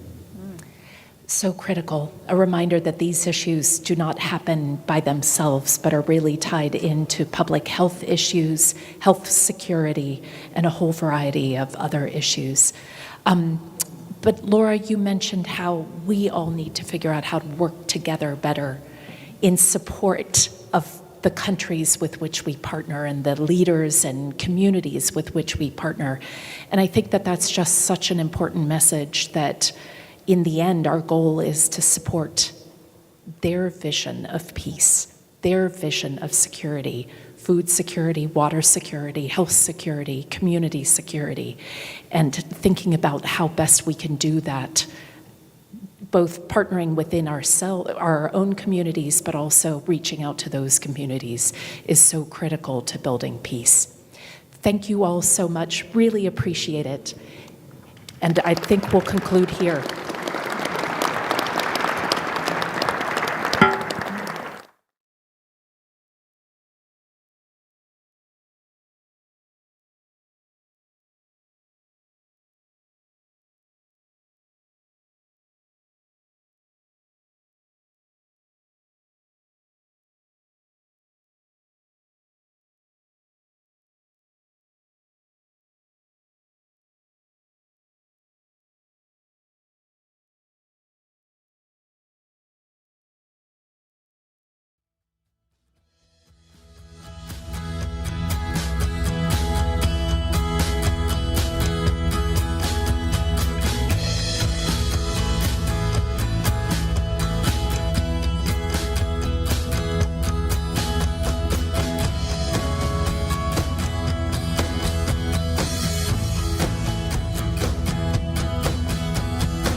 Could I ask folks to start to file in and take a seat?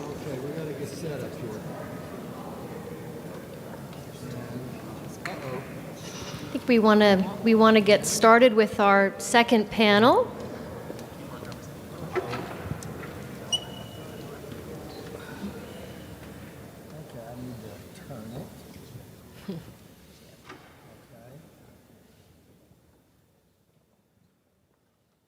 Plenty of seats up front, if folks are interested. So I'm going to get started. Good afternoon. My name is Mona Yakubian. I'm the Vice President for the Middle East and North Africa here at USIP. It is my great pleasure to welcome you to this panel on how agriculture contributes to peace. So I know in the first panel, there was quite a lot of exploration of some of the overlapping issues and challenges between a changing global climate, food security, and conflict. So a lot of focus on challenges and problems. We are the fun panel. We are going to talk about solutions. We're going to be fun in a lot of ways. But this panel is going to really focus on solutions, and in particular, how we can encourage climate resilient agriculture as a tool to ensure food secure communities and mitigate the risks against of violent conflict. We have a wonderful panel assembled here this afternoon to shed light on some of the innovative solutions that are being developed. I will introduce the panel starting with to my immediate left, Ann Vaughn, who is Deputy Assistant Administrator in USAID's Bureau for Resilience, Environment, and Food Security. Next to Ann is Katie Crosby, Senior Director for U.S. Policy and Advocacy at Mercy Corps. And finally, all the way over, last but certainly not least, Matt Nims, who is Director of the Washington Office of the World Food Program. Welcome. It's a pleasure to have all of you here. I've had the great pleasure of working with each of you in a variety of contexts, so it's lovely to have you together. So what we thought we would do this afternoon is delve into several areas. We're going to look at fragility, we're going to look at innovation, we're going to look at local solutions and locally led initiatives, we're going to touch on post-conflict recovery, and also look a bit at partnerships and collaboration. But I also want to assure you, we are going to leave 15 minutes at the end for your questions and comments. So we want to be sure that we draw you into the conversation as well. So with that, let's start with the big picture. And Ann, I'd like to start with you, if I could. Can you kick us off and paint a picture of what it is that USAID is doing to build communities that are resilient to climate shocks? And what are some of the innovations that you're seeing on the ground that are starting to really have an impact in the communities where USAID works? Sure. Thanks so much, Mona. Great to be here.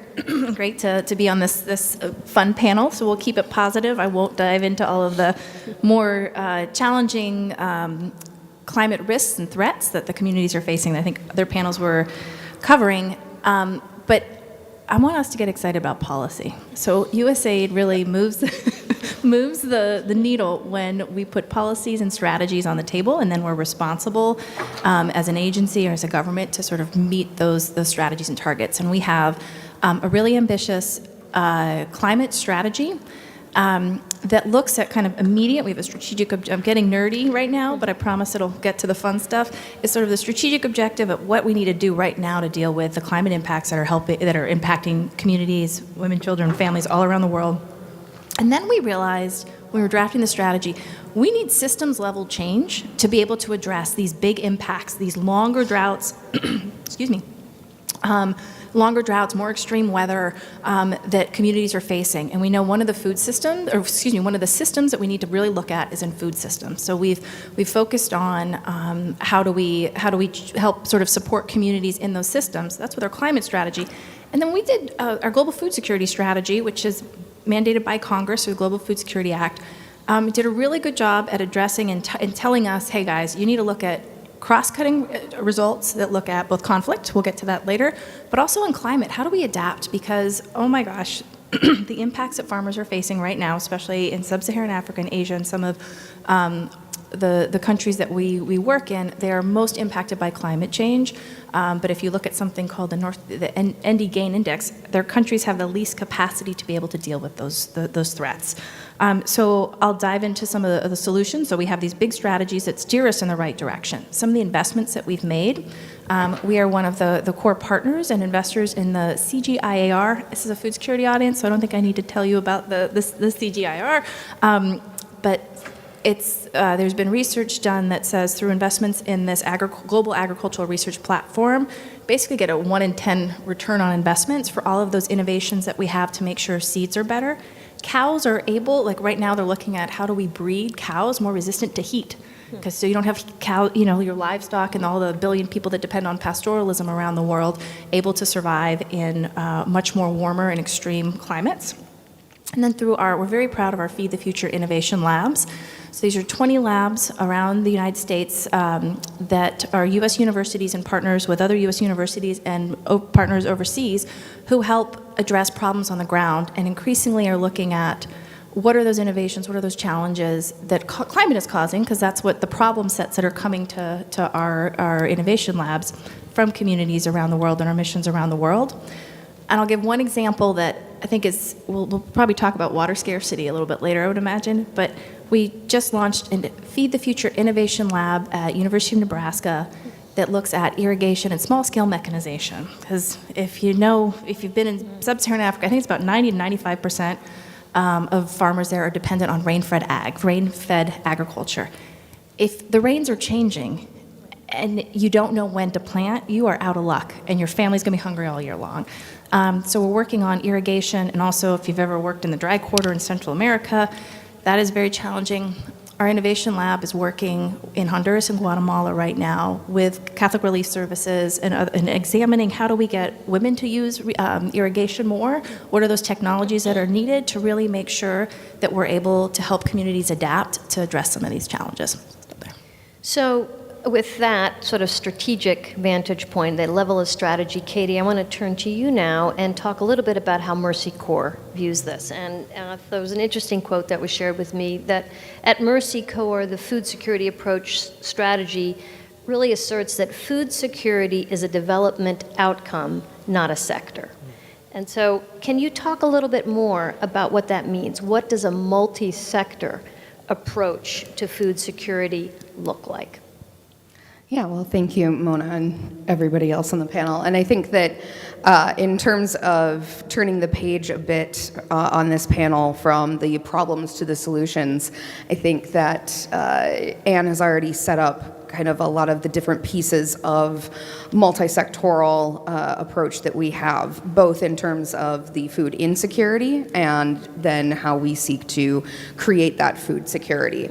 As we've seen, food insecurity, both chronic and acute, is a result of systemic constraints on behavior, which are only compounded by many other interventions, as we've seen and as we are discussing now, particularly climate and conflict. So conversely, food security emerges when multiple areas converge. We love a good Venn diagram at Mercy Corps. We're always a yes and organization, sometimes at our peril, but we really do see food security as a convergence of conditions that allow people to look to both their immediate needs as well as their long-term resilience and future capacity. So, for example, a couple of things that might look like is that we can support pro-poor market systems to supply nutritious foods at affordable prices. And I'm sure that there are folks in here who've worked on fresh sweet potatoes and other grains that are more nutritious in the marketplace. And we can also, provide effective governance of natural resource management to improve the natural resource base and improve the ecological systems that will provide more sustainable and reliable ag production. However, if we add in a gender component where we are empowering women to look for after their own capacity and be able to purchase those nutritious foods in those markets for their families, you are seeing a multiplier effect and going from an individual outcome to a communal outcome. I think one of the examples that Mercy Corps has seen in this is our multi-sectoral approach in our Nwiri program, which is in northern Kenya. And on the face of it, it's a nutrition program. But I could talk about Nwiri for about 3 hours without directly referencing nutrition because of the multi-sectoral nature and the different approaches. So in addition to the fresh fruits and vegetables and demonstration plots, as well as malnutrition screening done at an individual level, which are the bread and butter components of a lot of food security programs, it also looks at improved water management by communities. It looks at connecting smallholder farmers from tertiary markets to larger scale production capacity and distribution. I got sucked into my post Mercy Corps dream of becoming goat aggregator in northern Kenya by looking at the ways in which our teams were able to aggregate goats and other small ruminants in markets that would then improve both purchasing power as well as the resilience of not just those individuals, but those communities. And so I think that's how a small snapshot of what we mean when we say multi-sectoral food security. So, Matt, I want to sort of pick up on one of the points, Katie, that you made about sort of building individual well-being leading up to sort of more stable, resilient communities. And Matt, from your vantage point at the World Food Program, can you speak to some of the innovative work that WFP is doing to bolster social cohesion and resolve differences both within and between communities? Because we are, of course, trying to, again, bring in the connection to peace building as well. And I think WFP and some of the very innovative work WFP has led is going to offer us an important example of that. First of all, I just want to say thanks for the invitation. I've yet to come to USIP. I know that's really horrible, but it's really neat to be here, and I haven't been inside, so if I'm staring off into space, I'll try to focus a little bit more. So glad to be here. And I guess I do want to caveat, like, innovative for WFP does not necessarily mean innovative in general, because sometimes, and I actually think this goes across sectors, things that are employed and then not employed and then employed again. I think there's a cycle that exists out there. Yeah, and I think that's important. And so I don't want to put any ownership on this from the WFP side or actually from any of our sides, because I think a lot of these things were learned a long time ago, but maybe not used effectively or appropriately or even with enough time. So in the particular context of food security in these communities with conflict and fragility, I think a deeper understanding of the context is what's needed. And I can honestly say a lot of big UN groups are probably not as well known for some of those type of things, at least on the humanitarian side. And I think the context has changed in the sense of you actually can't go into these humanitarian responses without having a deeper understanding of the context. And so, again, not so much innovative, but the idea of, wait a minute, just shoving it off the back of the truck is not really going to have the impact that we're going to do. We might save the babies and some of that, but we're not doing enough. And again, this is something that's been known for a while, but I think the last 5 or 6 years, you've really seen some more focus on this, because in these protracted these crises in some of these locations, the UN, other entities, the NGOs on the ground, and the community itself are asking to go that next step. And so what are some of those next steps? I think one thing that I think WFP has a particular advantage of, depending upon the context, is actually bolstering existing government systems. And in a sense, it's making that social protection system that exists more functional. And I think that there is a pretty good body of research that there is an amount of social cohesion that comes from social protection in and of itself, whether that be food security or otherwise. And so if there's a movement or a fledgling ability to do it in a given community that can be bolstered by the presence of the WFP team working through with, in conjunction, alongside, whatever we want to use, with the local entity, and whether that be national, federal, or even at that local side, we are seeing way more impact. We're seeing way more buy-in from the community, and even for all of those USAID people out there, a self-policing of who gets what and how this happens, which really does do this. Now, again, this is not a revolutionary thing, but I think because of the longevity of the crises we're seeing, there is the time to look at this a little differently and say we need a more holistic approach. Very much like what Katie was saying. I mean, food security in general is multifaceted, and I think providing the response is now becoming a little bit multifaceted as well, but the local context is important. So where there is no government, there has to be a different thing,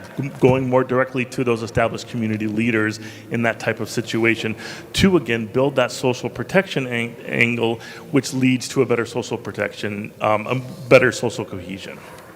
So you've actually provided a great segue to the topic of fragility. You touched on fragility and on enduring crisis. Indeed, according to the World Bank, at the end of 2020, over 80% of acutely food insecure people lived in fragile and conflict-affected states. And I dare say it wouldn't surprise me if that number is the same, if not even a little bit higher, given where we are today. So I would ask each of you, I know we said we weren't going to focus on challenges, but I think given the significance of this, to first sort of talk a little bit about what the challenges are that are associated with working on improving food systems when you're working in fragile and conflict-affected states.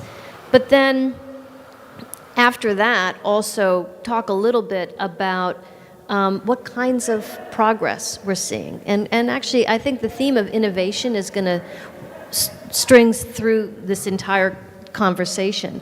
So if you can also highlight innovative solutions when working in fragile and conflict-affected environments, I think that would be very helpful. So let's start again with you, Anne, if I could, on both of those questions. Sure, and thanks for flagging those numbers about the overlap between fragile and conflict contexts and food insecurity. And what that means for people on the ground is that kids are eating less, parents are eating less, women eat last and least. These can have long-term implications of food security in communities. And I think your question was sort of what are the problems? And you have lack of trust. Traders are not going to communities. Your market systems can collapse, which I know we're all going to be talking about. How do we? So the solutions in that is you got to build trust, and you have to help support those market systems and not undercut them, so that people can continue to work and thrive. And you get those food, you get that fertilizer, you get those improved seed varieties out to families on time before the rains, like before when you need to plant. So I think some of the examples, we had a great program on resilience and peacebuilding in the Democratic Republic of Congo, where we brought together communities that had no trust with each other and helped build, and it was a food security program, but building peace communities and training mediation between different communities so that you could get trade started again. Because we all know you can have food 10 miles away, but if you can't get to it, you're still hungry. So how do you really help make sure you build that trust again with the market systems that can continue so that food is on the table and that you're continuing the economic activities that are happening? And as Matt was saying, we know how to do this. A lot of this is where's the funding and the assistance, and that we need that recognition that yes, we can, even in fragile states, have some of this advancement. So I just want to briefly, this is on point, but slide aside, and really thank Congress for $1 billion in supplemental development funding that we got when Russia invaded Ukraine, and the world, the food security and fertilizer, it was a disaster. A huge percentage of the world's calories were kind of taken off the market overnight. We all know about the impacts. But thanks to $1 billion in supplemental funding for development, so not the humanitarian, but development, and using the platform of Feed the Future, we were able to get funds out quickly to continue to keep markets opening and operating and to avert a lot of really could have been potentially damaging, what do we call it, reducing your assets, but that in real life that means like having to eat your seed corn and doing that. Negative coping mechanisms basically means not sending your kids to school, especially your girls, and eating your gosh darn seed corn. So thanks to that development funding and the platform that we have through Feed the Future, I think we're really able to help mitigate a lot of that crisis and prevent even more stress on an already very overstretched food system. So Katie, I want to have you fill in a little bit more on that. So first, we've identified some of the challenges: lack of trust, negative coping mechanisms that develop. What are some of the other challenges that you've seen from your vantage point at Mercy Corps? And again, also, sort of where have you seen some successes in these particularly challenging environments?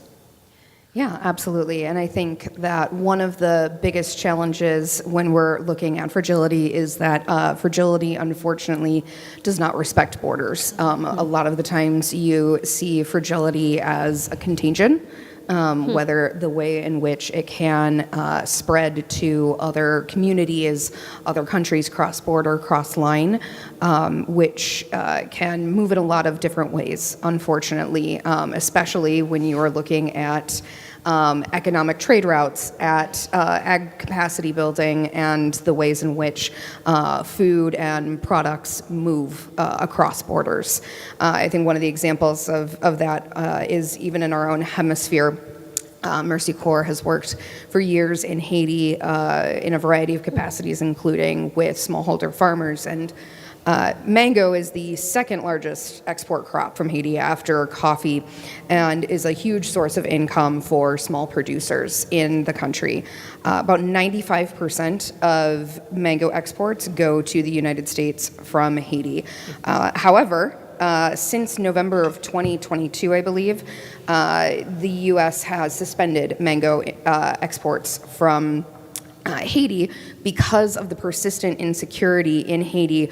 Does not allow USDA inspectors to come in and work and provide the assurances of the phytosanitary standards that are required to export to the United States. So that's an example, I think, of where fragility can have those broader knock-on effects, unfortunately, even outside the immediate impacts of insecurity or gang violence, say, on an individual farmer's security on his own land. So to try to be a little bit more positive in terms of where we have seen some successes, I think looking upstream has been one of the things that Mercy Corps has really focused on. We talk about fragility as a continuum, and there are many ways in which a cookie can crumble, but there are ways in which we can head off fragility at the pass, certainly. And so, for example, in northern Uganda, in a region called Karamoja, we had seen an increase in cattle rustling and in petty thievery, which was starting to get into not so petty thievery. So our approach there was to improve both the market access and natural resource management. We found out that a lot of the reasons for the cattle rustling was because of a lack of access to other goods and services, including grazing land and agricultural productivity. And so by going in and supporting the community to mediate amongst itself to better manage the natural resources in the area actually reduced the incidence of cattle rustling, and looked to really start with those individual pieces of women's groups, of individual mediation and negotiation at a local level, and then we're able to actually then integrate that into the local governance structure. So finding ways in which even when we are not initially working directly with the local government, we can find ways to support and even strengthen that local governance capacity. So, Matt, I want to turn to you. The World Food Program is engaged in maybe some of the most acute and difficult conflict and fragile environments in the world. Why is it important for all of us as an international community to be focused on these kinds of situations? I mean, help bring home for those in the audience. I'm sure it's clear, but I think it bears, given the significance of the challenges we see in the world. Why is it important for the international community to engage on these things? And when we see improved food security, what does that translate to in terms of other kinds of progress in even the most fragile and acute conflict area zones? What does that translate to? So just to take it on the food security level, conflict has become the major driver for food insecurity, and it's in many forms, and it's really in all the hemispheres now in differing ways, and of course it is compounded by economics and weather patterns and other things as well, but really conflict has come out and again, I referenced earlier a little bit of the changing dynamics of some of these humanitarian emergencies or really the conflicts. They're lasting longer, they're more intractable, and here we are at the U.S. Institute of Peace. I mean, finding peaceful solutions has become more difficult, or at least maybe there are less political actors willing to engage. Maybe that's part of it. And so a lot falls on to, I think, humanitarians to figure ways forward. And that also leads to all the bad things from conflict, like higher numbers of displacement. There's your most vulnerable. There's your most, destabilizing force that's out there with masses of people that are moving across borders or within countries. We've seen it, since Syria 15 years ago, just the impact of what we are now seeing in Lebanon. I mean, it is not unforeseen, but I think a lot of us in the humanitarian community just kind of sit there on our hands and watch this all happen. And so what I see, like the first 5 years of the Syria conflict to now, well, maybe not today now, maybe like a year ago, or a couple of years ago, is knowing the situation we're in, the humanitarian side, instead of focusing on the food security defined as household food security and how does that household keep the baby from getting, poor nutrition, to looking at it more systematically. How do we actually, I think there's an impression, I know I had this impression until I went to certain places, that when there's these large-scale conflicts, everything stops. Well, in actuality, there really is engineering people, mostly women, who are still trying to actually farm, still trying to actually make markets work, still trying to obviously feed their families. And so how do we encourage that in a way that isn't going to put them in danger, but still give that local, already existing resilience there, so a kick in the pants. And so instead of like figuring out how do we get another 500 tons of wheat into a given place, what about like giving them some farm implements? And we're talking ongoing conflict, but we're talking a changing the dynamic to say, you know what, this investment, we might only get like a 40-60% payoff in terms of what we're going to do, but this is actually going to have the farms and tool, the seeds and tools type of thing is actually going to be more effective in this situation given what's going on. Now you buffer that with nutrition support and other things, you've actually got a pretty good program. You're maintaining some base level in Syria of production capacity that is being utilized way more effectively internally than any external inputs can have. Now can we, the humanitarian community, be flexible enough to jump onto those opportunities? The other thing, when conflicts seem to get between one or two sides and it's intractable and things aren't moving, it's those governments themselves, if we can call them government, how about those ruling bodies, that are asking for those inputs as well. Now, one could argue, aren't you perpetuating what's going on? And you say, no, we're not. We're actually keeping a base level of ag economy going that can more easily bounce back whenever you all put away your toys and get along better, kind of thing. So in actuality, it is actually more effective in terms of external inputs only going in. You're building on what's there, and you're building that already inherent resilient, if we use that word, kind of capacity. And I think there's not a huge amount of those examples, but Syria is a really good one, I think. So I want to move away from the topic of conflict and look more at adverse climate impacts as an entry point to the part of the discussion where I hope we can dive a little bit more into questions around innovation and adaptation. Another statistic, 80% of the world's hungriest people live in disaster-prone countries. And so that highlights, I think, the need for innovative approaches, for adaptation to these various environmental changes that are occurring. So I'd ask each of you, and I'll start with you, Anne, to just talk a bit about, how we can support communities. First, in the front end, we talked a bit, all of you have given different examples of some of the agricultural practices that are at play. How do we support communities that are really on the front lines of these changes?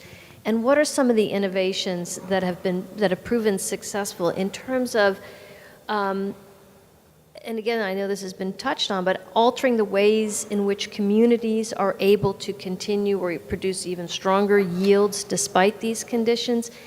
And finally, because we haven't talked about the private sector yet, but I think that this would be a good time to start that part of the conversation, to the extent each of you have examples of how the private sector is playing important roles in innovating, that would be helpful as well. So Anne, let's start with you on that. Sure. So Sub-Saharan Africa faced a horrible drought. El Nino decimated much of crops in Zambia and Malawi and other parts of Sub-Saharan Africa, to the point that governments declared national disasters.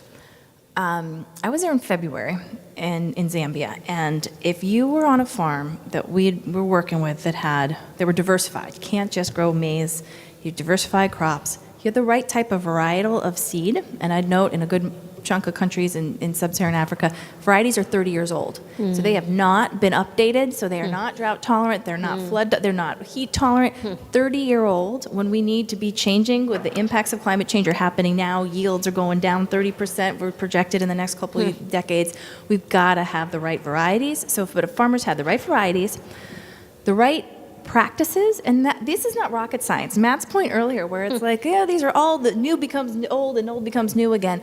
This is planting a little bit differently or in the right different way so that you can retain more moisture in the soil, different types of beds, intercropping, climate smart practices, and again, the diversification, and that farmers planted at the right time because they had the right climate information system. I'm going to get back to that because that's so important. Then farmers that we met with, they were going to be fine this year versus neighbors who their maize was here and there was no corn, there was nothing there for them to eat. So this is a depressing as hell story, but this is actually that there is hope that if we can get that mix and that recipe of all of those things and an enabling environment with a government to be able to make sure the right private sector policies are there so the inputs are actually available and affordable, then you can get good, interesting packages of inputs to farmers that they can afford, that you have off-takers for these for products, and that's a private sector. Like, you can nudge the private sector, but they'll figure that out themselves. So that combination, it's not rocket science, but my goodness, it makes a huge difference in families and if kids are going to be able to survive and not have a really horrible lean season. The Climate Information Services is so critical. 60% of Africa does not have access to early warning systems. So you don't know if it's safe to send your kid to school. You don't know when's the right time to plant. And if you don't, with rains and coming at different times, it's devastating. So getting out Climate Information Services more to communities, I think, is just something that the broader community writ large, we need to get smarter on, and I'm really proud. The President's Emergency Plan for Adaptation and Resilience, or PREPARE, has a whole pillar on knowledge is power and focuses on how do we get knowledge like this, like, okay, I got to wait 2 more days to plant it's going to make a huge difference. So that's that's sort of the sub-Saharan Africa piece and those innovations of those seeds and everything out in bundled packages through some Feed the Future programming that made a huge difference. And we had really diverse partners. I have to get, it wasn't just, we worked with Summit, we had everybody. We had 1 Acre, and we had all these local SMEs and amazing seed companies. So it took more than a village, it took a lot of people. And I want to flag just on the private sector side, but also the trade point that we've sort of been talking about. So if we don't keep borders open, it really can have a shock to the system. We saw that in 2007 and 2008 when people started shutting borders. I think one of the successes that we've had diplomatically over the last couple of years is during all these food crises, most borders stayed open. And in Zambia, at this height of the price spikes, that thanks to Russia's invasion of Ukraine, Zambia kept its grain flowing with exports to Kenya and helped stabilize Kenya's local grain prices. 2 years later, thanks to this horrible El Nino, I shouldn't say thanks, that's the wrong term, but because of this horrible El Nino, Zambia's maize yields were really low. Well, guess what? Then Uganda and Tanzania helped relieve some of the stress. And that kept people, that there was food availability, because there's often food right next door. But if you don't have the right policies in place, you don't have the right phytosanitary situation that needs to be supported and enabled by governments, then you can really have a tough situation. So the importance of both trade and then that bundling and supporting that private sector, again, just a little nudge sometimes and support can really help get all these smart innovations and good seeds that are current from this century into the hands of farmers can make a big difference. So Katie, how does this challenge, or the sort of the notion of building innovation and adaptation in the face of environmental disruption, what does that look like from Mercy Corps' vantage point? Sure. So 2 examples come to mind. One is, well, I'm calling it old, and another one is new. Old makes me feel even older because I was here when I was at USAID when we were pushing for it in the first place. But that is the relatively simple thing, and as a US-based policy nerd, I will say that digging into the funding aspects and the policy and what is permitted and what is not it really can make a big difference. And the inclusion by USAID of crisis modifiers in their agreements, which allows for a surge essentially when we start seeing some unanticipated, or I don't know, the known unknowns start to creep in, whether it is an influx of fighting, whether it is a bad drought or flood, being able to surge and pivot programming without having to reinvent the wheel, without having to start from scratch, because our staff is the one that is already on the ground. We've probably already partnered with local organizations who are light years ahead of us, who are already responding to whatever has come up. And so being able to not just have crisis modifiers baked into agreements ahead of time, but then actually kind of getting the muscle memory going so that people are used to using the crisis modifiers and not seeing that as a failure, but rather this was our insurance policy, and we are now using that insurance policy to keep things from getting worse or to lose the gains that we had been seeing, for example, in the first couple of years of a project. So that is kind of a seemingly simple, but increasingly a very tried and true innovation. I think one of the other things on the newer side that Mercy Corps has worked with, and this also goes to, Mona, your question about the private sector, is in Latin America, remittances are a huge source of economic growth and drivers and support for individuals, families, and communities. Those funding flows are critical, much more so, frankly, than ODA. And so we sought to try to bring that information as power aspect that Anne was talking about to remittances. And so we partnered with a remittance financial services provider who facilitates the sending of money from individuals back to their families, communities, etc. And we worked in the information system about when weather shocks and stresses were going to be coming. So if there was a hurricane predicted, if there was flooding anticipated, even the difference of a day or 2 or 3 for that alert to go to those who usually send remittances, to send money early or to send money ahead of time actually reduces the overall cost, because if you're able to prepare, that anticipatory action really does make a huge difference. And that's one where the cumulative effect of seemingly small remittance funding can make an incredible impact in the immediate term, so in the immediate aftermath or prior to or after flooding, but also helps build that longer term resilience and capacity of a given community, which hopefully will improve the attractiveness of staying in the community and reduce the reliance on remittances long term. So, Matt, I want to have you maybe come at this question from the community perspective, and in particular, kind of how does WFP look at adaptations, or how do you address kind of from the community level helping to adapt practices in order to address issues around food insecurity or to make for more efficient agricultural practices? Yeah, I think you're right. I think that the information sharing, like the network, building those networks is really where I think we're going to see much more impact. And I think the early warning information to make it actionable to people, so getting that information. And I think that, actually, I think a lot of players play that role. WFP can be pretty large and at scale and can reach a lot. But I think if we're talking like new approaches or being able to adapt to things that are coming, it really is trying to get that information. I think we're learning more and more about it. And in this age, being able to help expand those networks is really where that is. And WFP has a pretty good net. And so getting more people onto that, getting that connected. You talked about once with the private sector, we don't have to worry about it. And I think that in certain, whether conflict or not, we have found some of the most efficient ways to ensure that people get access to food is really to juice up the private sector. So maybe what we need to do is actually find some of the beneficiaries and get money to them, and even not that much, actually. And those markets will come.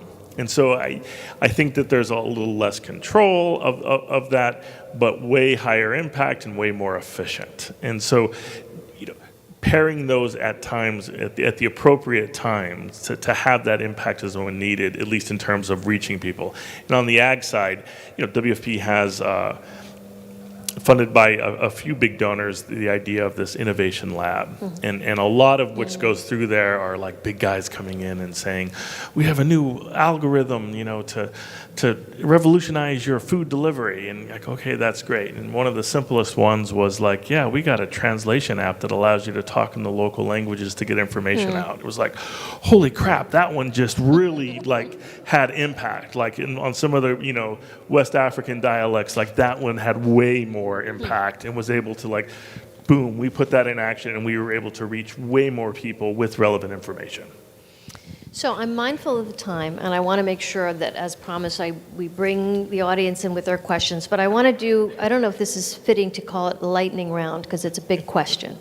But it is something that is going to, I hope, be a good problem that we all face, which is post-conflict stabilization and the role that rebuilding agricultural systems can play toward building peace and resilience within communities. So I'm mindful of time, but if each of you could just offer one brilliant insight on how we should be thinking about post-conflict stabilization and the role that rebuilding agricultural systems can play in fostering and in seeding coherence, social cohesion, and resilience within communities.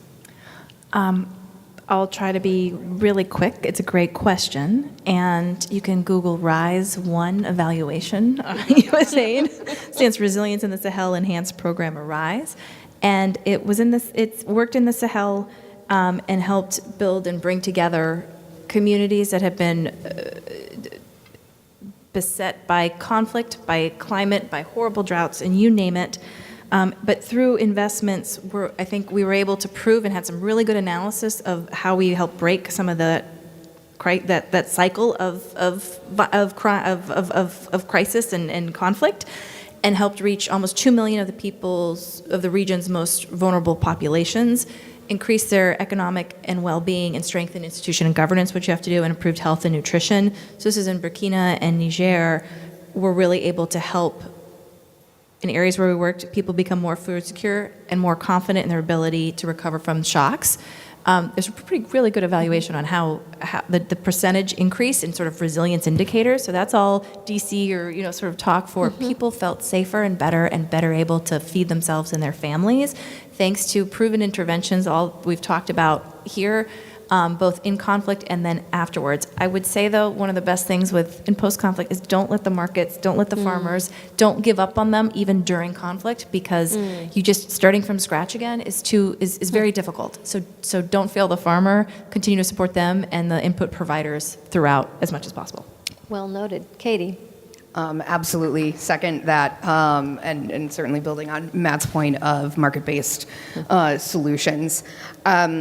I think one of the things that we have seen in post-conflict engagement and recovery is really finding that not just balance, but integration of the social cohesion and psychosocial support, and identifying the shared concerns and the shared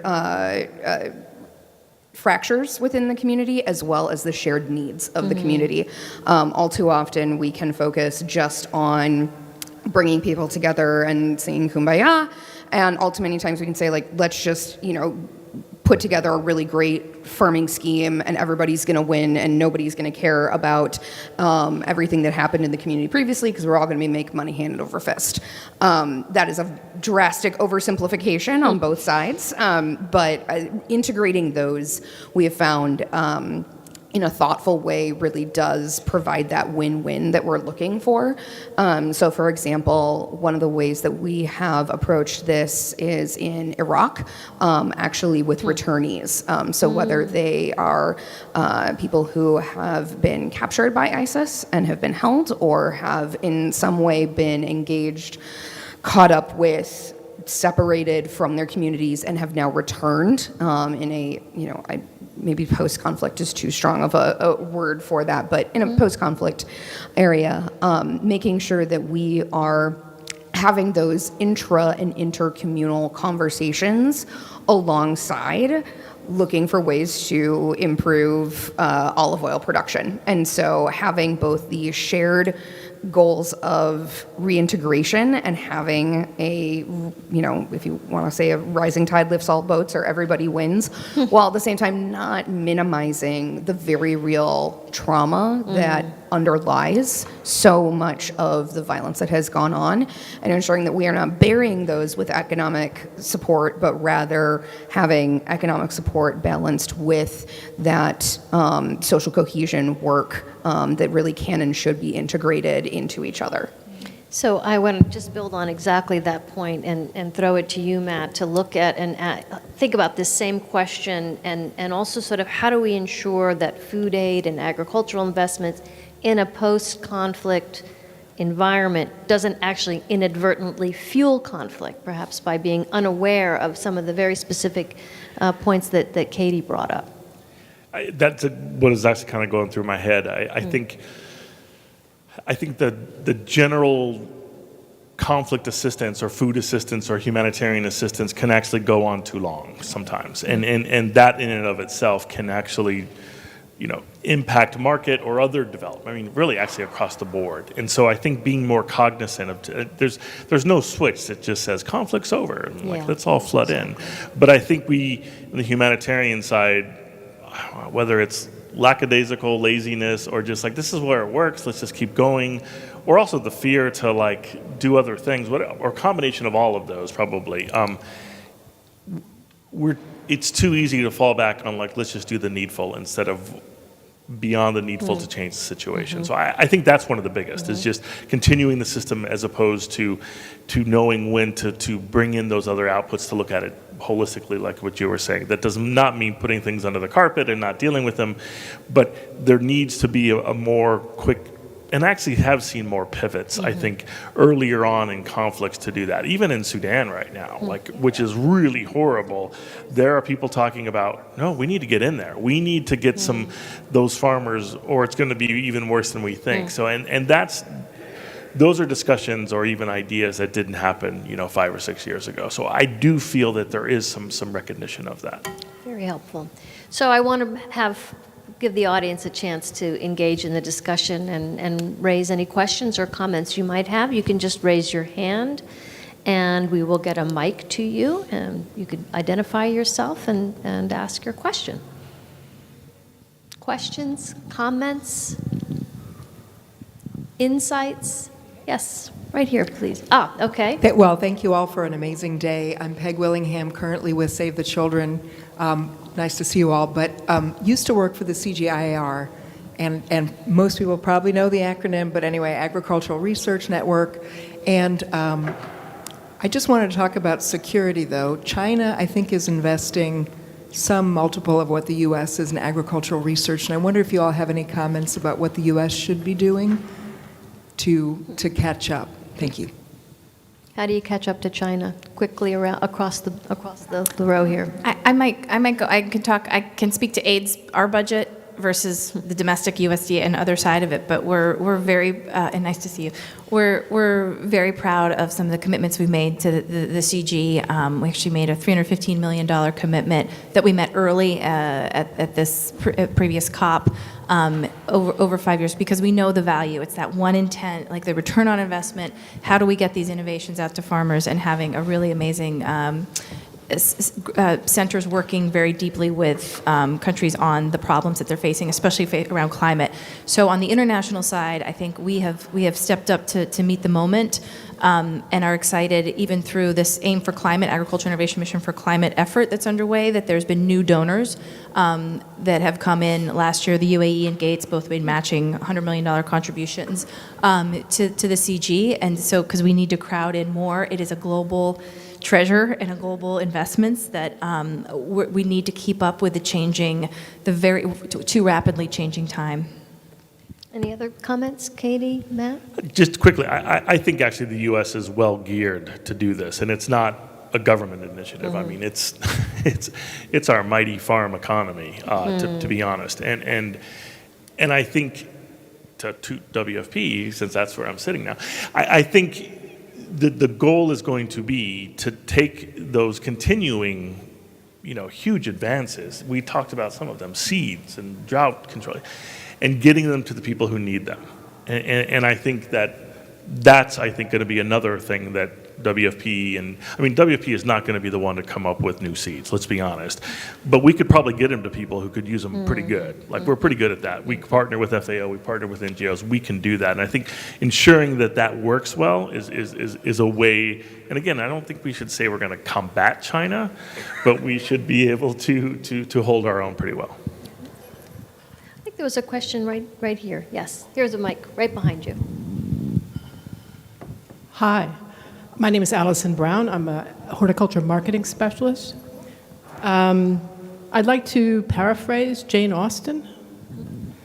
It's a truth universally acknowledged that a young person who has any other opportunity in life will not be engaged in agriculture. How are you addressing this problem? Go, Ann. Okay. Well, first, I am ashamed that we have not talked more about horticulture. I actually have a really good locally led adaptations example about horticulture that I could just flag on how we've worked over the last 10 odd years with an amazing Tanzania mission with a horticultural association that had, just a handful of members, and now they were subbed to an international organization, then got a major grant, $24 million, the biggest of any of our economic growth office in Tanzania, because horticulture is so important. We have to have nutritious, all that we're talking, if it's not nutritious, if it's not safe, it's not food. So anyway, there's my little rant on horticulture, because know how important it is. But in terms of the youth, getting them into higher value crops like horticulture, we have a really cool, one of our innovation labs from Penn State works with AI and sends out folks much smarter than I and younger than I with smartphones that take picture of pests that are moving into new areas because of climate change, sends it up to the AI in the cloud, but combines that technology with the smarts and ingenuity of youth to make ag sexy again. Like, how do we do this, right? So these dream teams of kids are going out and for very low cost, being able to address agricultural threats, and it's showing the coolness of the technology and that we're empowering them also to help communities. So that's a sense of empowerment, a sense of self-worth too that's needed. So that's just one example, but hear you that we need to continue to do that, but we also need to give them the choice. That's also, it's farmers' choices on how they're gonna do things too. Katie, how do we make ag sexy again? When you find out, let me know, please. I'm convinced that it's sexy, but I'm just me. No, I mean, I certainly agree on that front, and I think it goes across the ag sector. I think one of the things that we have been working with is, especially with the impact of climate change on pastoralists and changing patterns. So even those youths, particularly young men who would want to remain in that capacity, are increasingly challenged to find that to be viable. And so finding the balance, like Anne said, of having it be a real choice and not forcing pastoralists unnecessarily to shift to agriculture, but rather looking for inventive ways to integrate the two or to improve some of the human conflict that has been only increased actually by the changing climate patterns, and looking for ways to improve those intercommunal ties that, again, make it more of a win-win.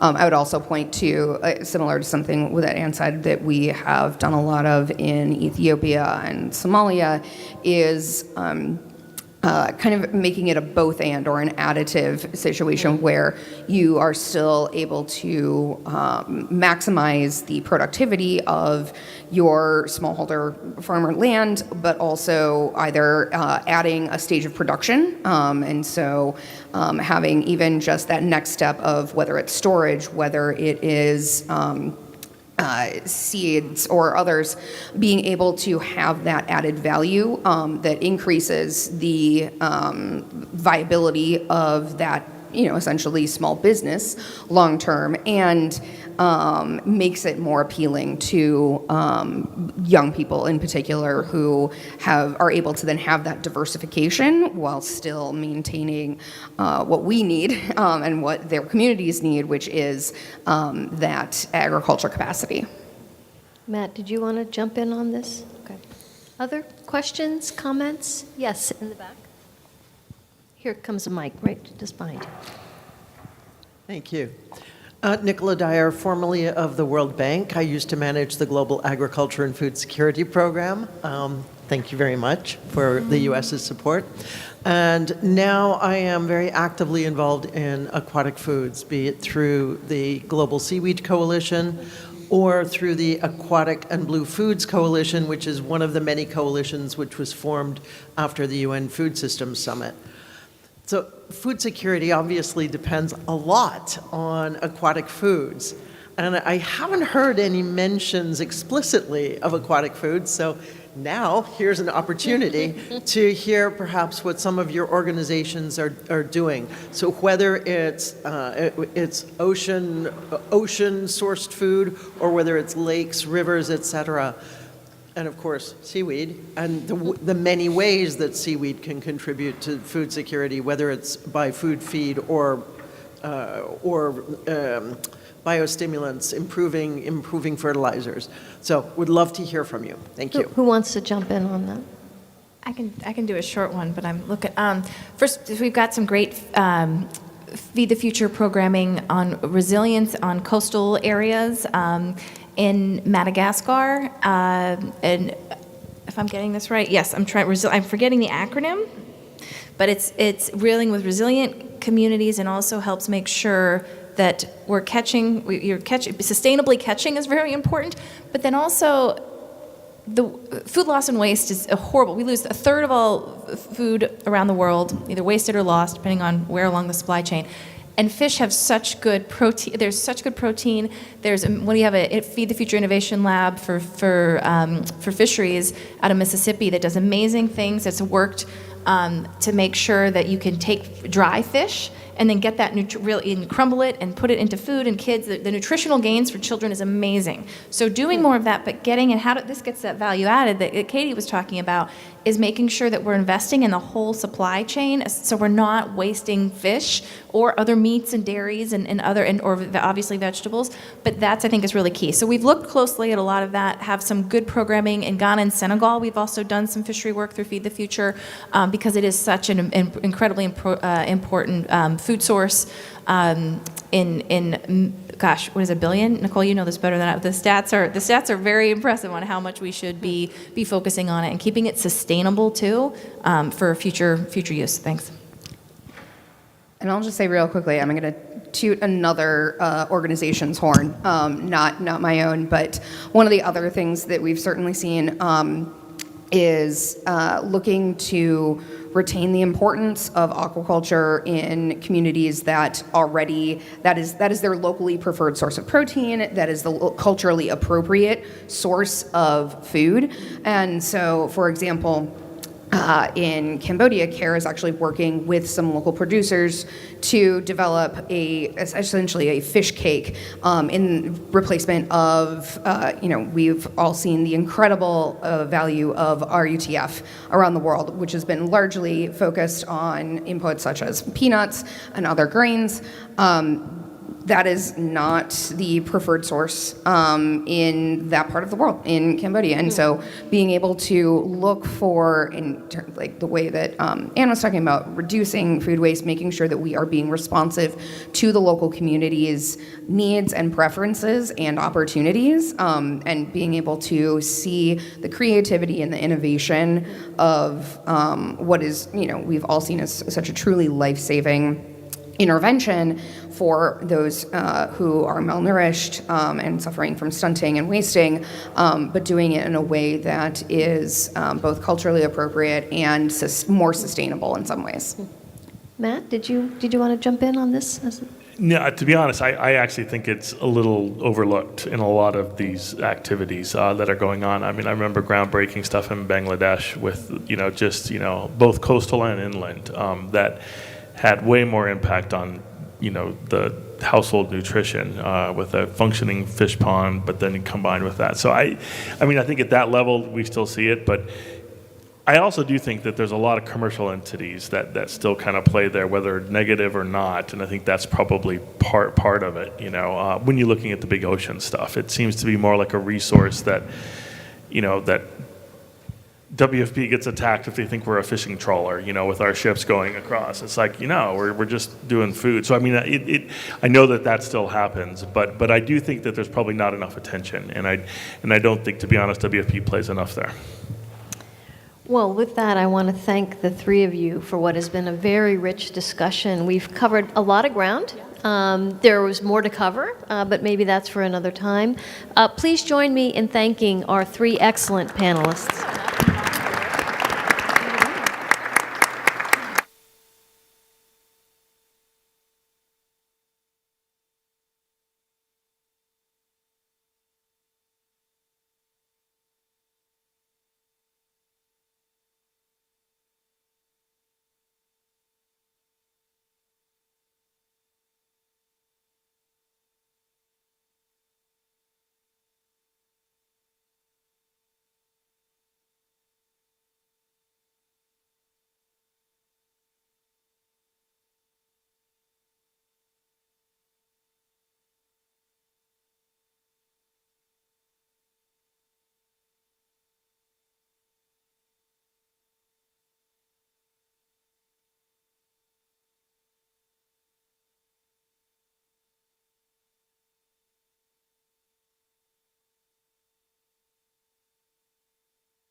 right there. I am wired, and here's your pen if you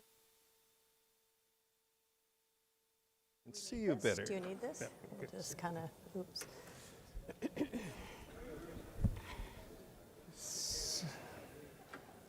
So I know that it has been a long afternoon, but worthy of the length because there is so much to talk about and so much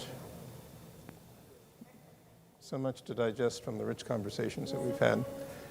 If I might invite everybody to take their seats. We have saved the best for last. I was going to shout that out. Mind meld.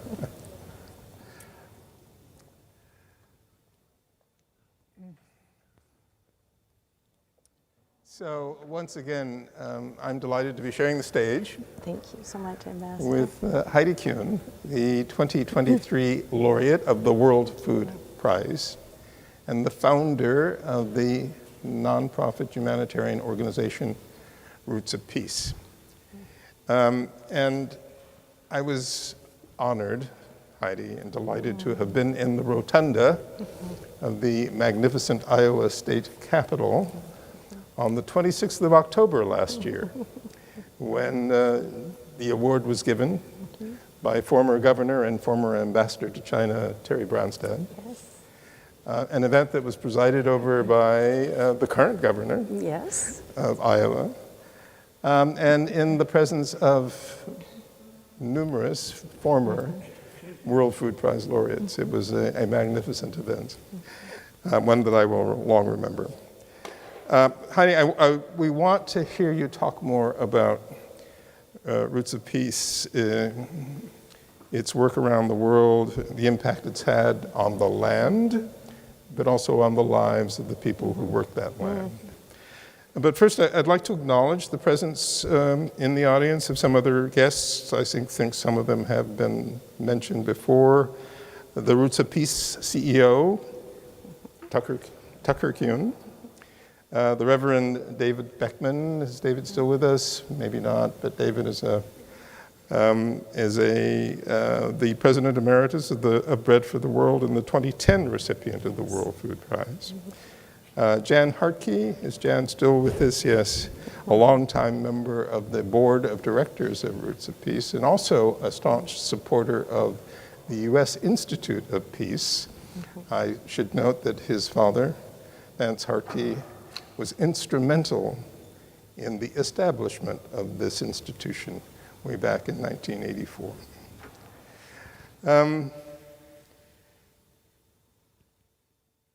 In my opening remarks, Heidi, I referenced the fact that this theme of peace through agriculture is one that is deeply rooted, I might say so, in our history, in American history.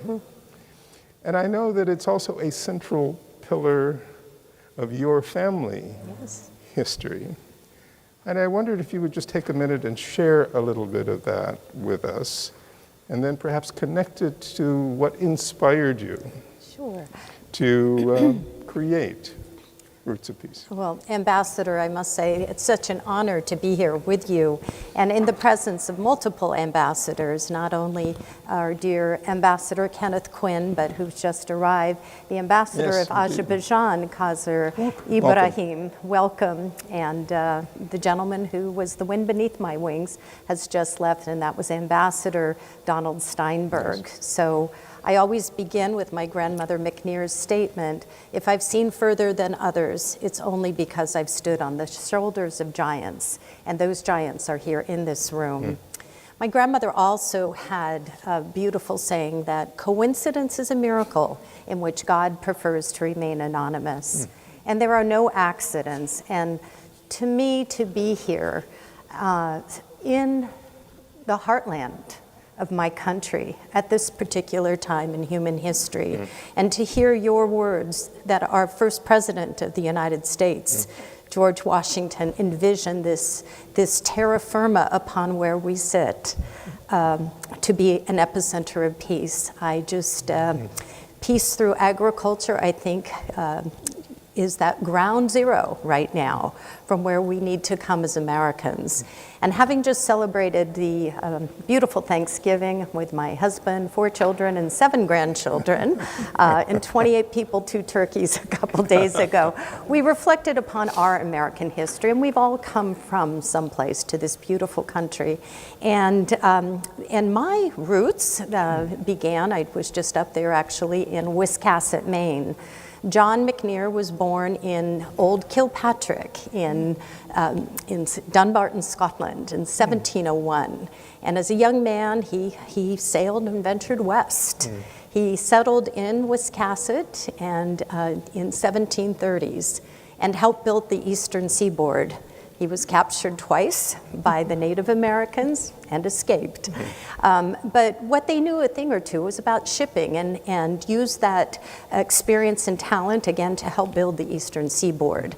They married, not through the colonies. These were the colonies. And Lucretia Tufts McNear is my grandmother, and they had a very strong history about education and educating women.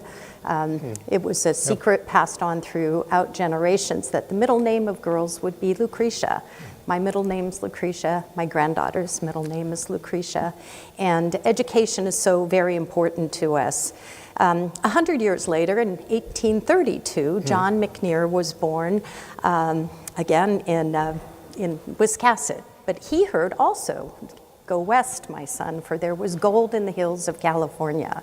He set sail with his earthly belongings in his early 20s, missed the boat somehow. I have 3 sons, I know what that, sometimes excuses that could be. But he had to then, as his earthly belongings went around the Tierra del Fuego, he took the shortcut through the Isthmus of Panama, through raging waters, malaria-infested jungles, and he caught the old Sonora up to San Francisco, only to realize his boat had sunk. So we have a family saying, don't curse the darkness, light a candle, because if you miss the boat, it might have been for a very good reason. Well, he had $300 to his name. He knew something about shipping. San Francisco was booming. He couldn't afford to go to the gold country. So he started the steamer Gold and brought the eggs, milk, and butter to feed a growing economy. And after the social entrepreneurship of shipping became quite successful, those coming from the gold country had to put their money somewhere other than their mattress. So he started the Bank of Sonoma. He continued then to start real estate because people needed to to have homes. So in Petaluma, California, he became the founding father and one of the first millionaires in the state of California with Collis Huntington, Mark Hopkins, Leland Stanford, and the robber barons. But because of hard work, he was a very humble man and purchased 2,500 acres of land in the southern shores of Petaluma, which is San Rafael, and that is in Marin County. And though respect for the land and the people were passed down to me throughout generations, it wasn't about the financial money, it's currency of the heart. And when he saw the social injustices going on to the Chinese, he sailed to San Francisco, no Golden Gate Bridge, offered the Chinese refuge in 1868. And 500 came. And my grandmother told me, he said, do you like women? Send for your wives. So they started families, and it's known today as China Camp State Park. But they started also exporting 3 million pounds of dried shrimp to China annually because he just didn't want people living off his land. You had to have the dignity of jobs, and whether it's the water, the aqua, my dear friend Nicola out there, or, by land, by sea, but it's jobs and dignity for people. And when the Chinese Exclusion Act of 1882 occurred, it was burned down. My great-great-grandfather said, let's rebuild. And so today, again, whatever the current political situation is, I think what was taught to me, respect for the land, respect for the people, and that has carried forth through my children and now my grandchildren. When I heard there were landmines in the world. Yes. Tell us about how does a nice girl get into landmines? How does a nice girl from California get into landmines? You know, when I heard, it was shortly after Princess Diana had died, my 2 eldest sons were the same relative age as William and Harry, and I thought, what is this mother walking through a minefield? And what's a landmine? I'd never heard of it.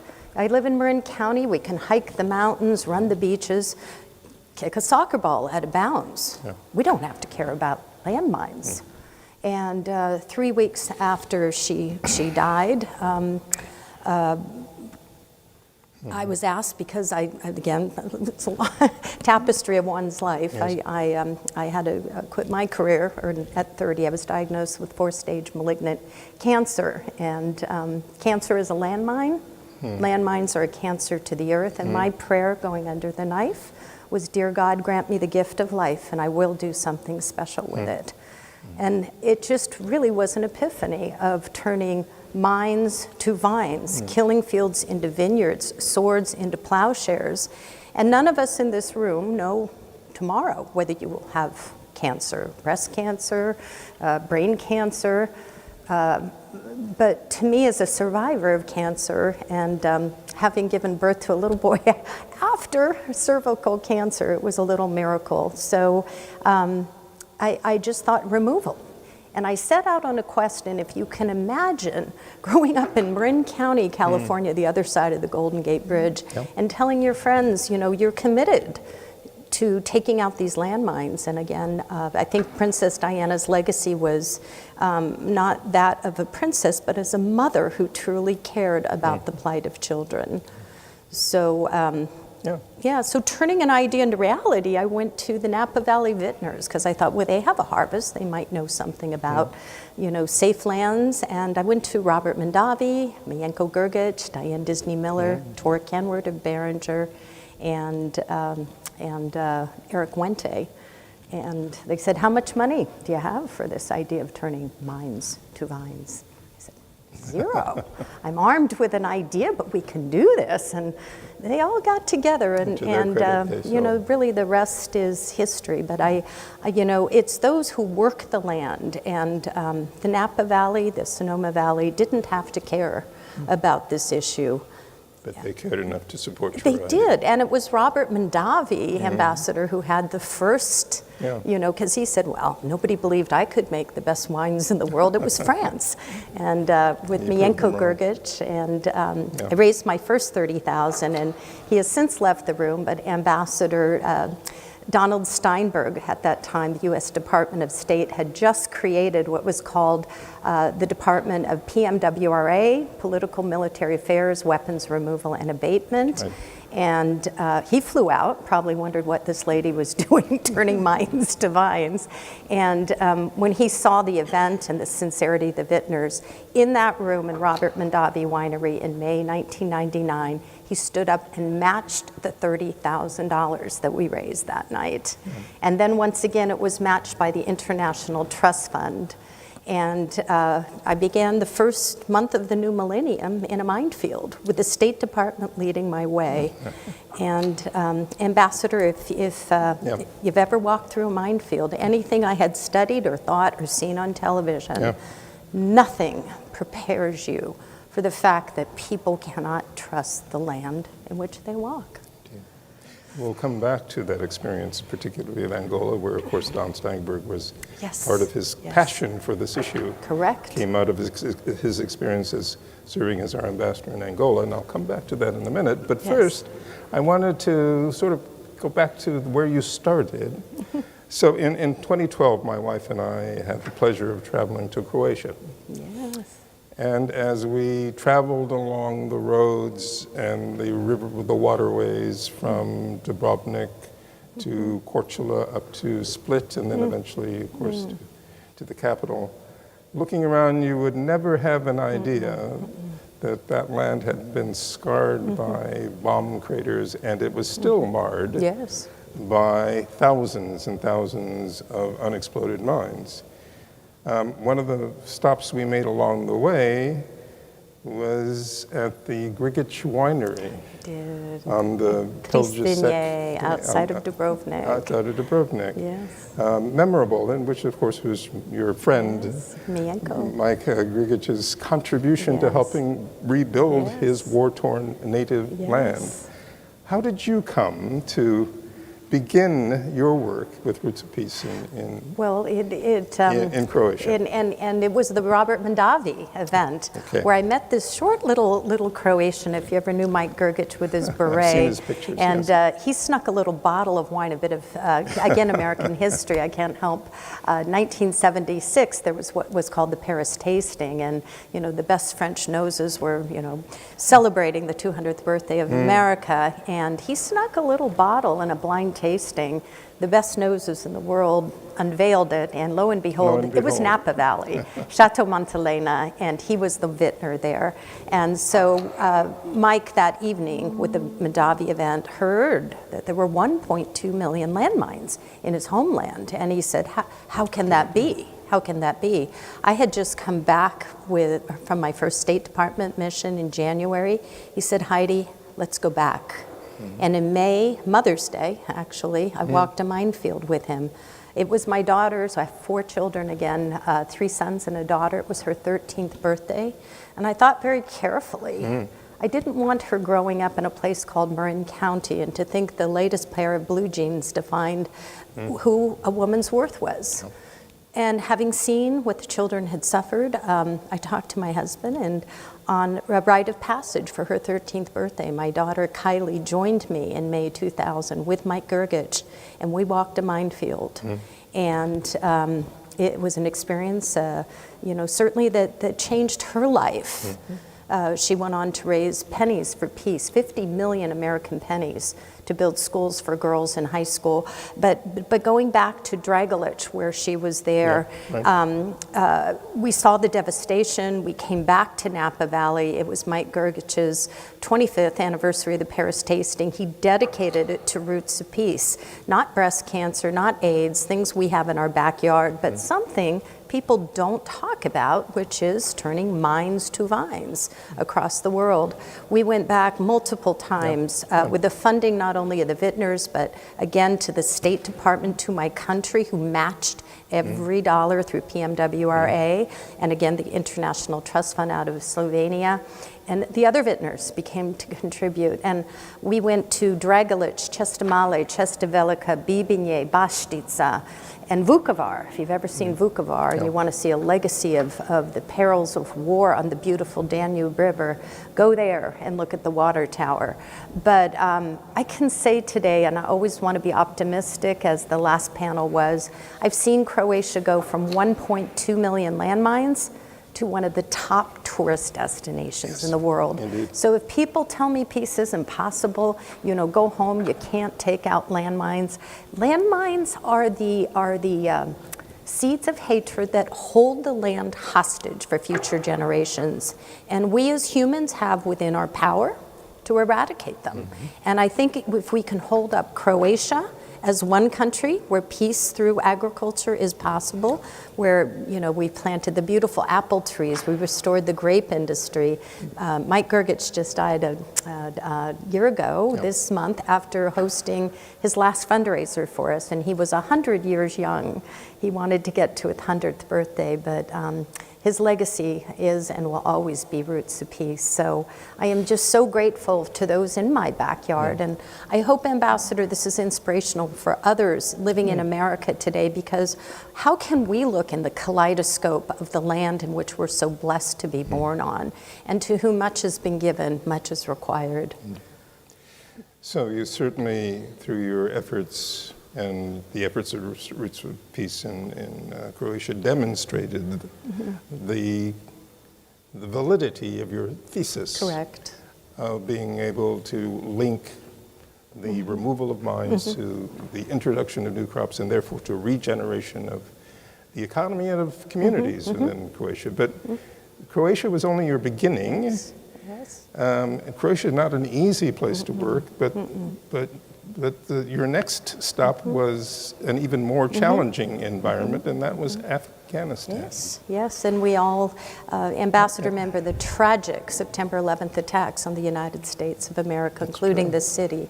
And I thought at that time, this has just gotten too hard. What can I do? I can't. I can imagine, but, yes. But I learned by going up to one of the land-grant schools, as you had mentioned, Yes. University of California at Davis, and talking about the mines to vines and learning that 70 varietals of grapes in California are indigenous to Afghanistan. So the concept of turning mines to vines with, of course, never fermenting the grapes with respect to the Muslim culture, provided the fresh grapes and the raisins. So the grapevine was the symbol of the seeds we have in common as opposed to those which separate us. Again, the vintners, and again, I did not do this by myself whatsoever. I have so many people who've supported, most especially my dear husband Gary and our 4 children, who mom is often a minefield from Marin County. Let's start there. Again, Erica Hills hosted a beautiful event for Roots of Peace. I was seated next to a lovely woman who owns Silverado Vineyards, and she said, I would like to come volunteer at your world headquarters.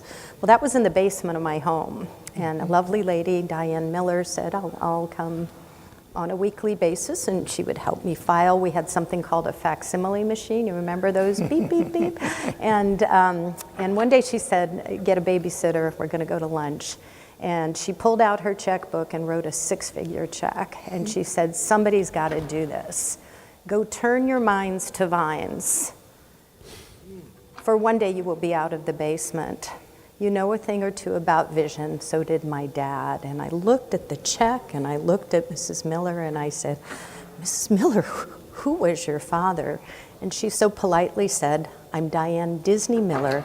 My father was Walt Disney. He knew a thing or two about a vision. And having met her and her vision. Exactly. So again, these are all angels here have now passed on. But what that allowed me to do is then partner with the United Nations Mine Action Service. And, again, just wonderful people. It was Martin Barber, who was the director at that time. And then we contracted out to the Halo Trust. And we began our first demining project north of Kabul in the Shamali Plains. Again, 70 varietals of grapes indigenous to that region. And with the $200,000 that she gave me, I was beyond pennies for peace. We demined the area, and 100,000 landmines, UXOs, and cluster munitions were removed. And along the way, though, you, of course, you had already come to the attention of parts of the U.S. government and mentioned Ambassador Steinberg. But USAID also saw great value and merit in the work that you were doing and became your partner as well. Exactly. And so getting the mines out, that's an excellent question, Ambassador. It was half the problem. My husband, Gary, had a tremendous career, 10 years at IBM, and went with a little startup called Adobe Systems. I was at the table, honest to God, when they had to name it, and it was connecting 2 major systems, and it was a tightrope, because if they fell, they would embarrass themselves and fall to the floor, embarrass themselves to the world. So they called it Acrobat. So my husband did Acrobat with John Warnock and Chuck Keskey. And one day he came home and said, I've done well, now I want to do good. It was after September 11th. And I was working a true story out of a shoebox. And it was through the leadership and financial experience with my husband, Gary, I was lifted from the basement and onto the global stage. He went to Afghanistan before I did, along with my son, Tucker, who had just graduated from high school. He was 18 years old, and it scared me to death. I thought, what have I done? My family wants to get behind this. The 2,000 American troops had died tragically in Afghanistan, and they were going with shovels instead of guns. They were going with shovels to fulfill his wife and his mother's dream. And through their leadership, they saw the grapes. But the grapes, here's where Roots of Peace and the ability, I really want to thank my country, because what they witnessed is that the grapes, due to 3 decades of war, were being harvested at midday. They were dragged on burlap sacks to market, and they were expecting a meager profit because the transfer of knowledge from grandfather to father to son was lost due to war. So Gary went and introduced the trellis grapevines. You know, you lift the grapes off.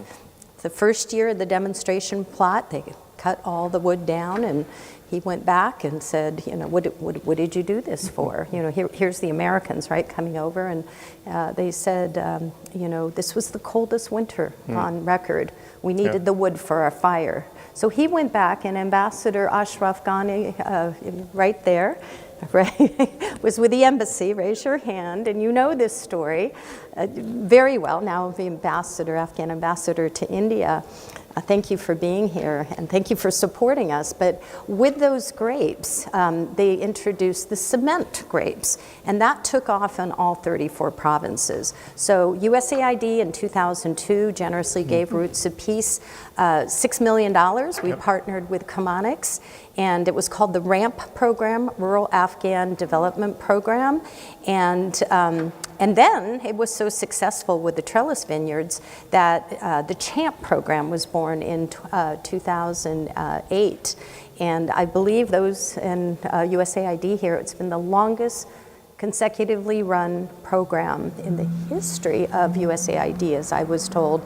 It was commercial, horticultural, agricultural marketing program. So Afghanistan is a country people do not realize 80% dependent upon agriculture for jobs. So we expanded to renew, what did you call it, the Garden of Central Asia. You taught me that, Ambassador, and to restore the Garden of Central Asia. So we went down to Kandahar, and at this point I started to travel with him because I could, and to meet the Afghan people and to see their hospitality, the beautiful pomegranates and melons in Kandahar and Helmand. And then you go up, Afghanistan's shaped like a leaf.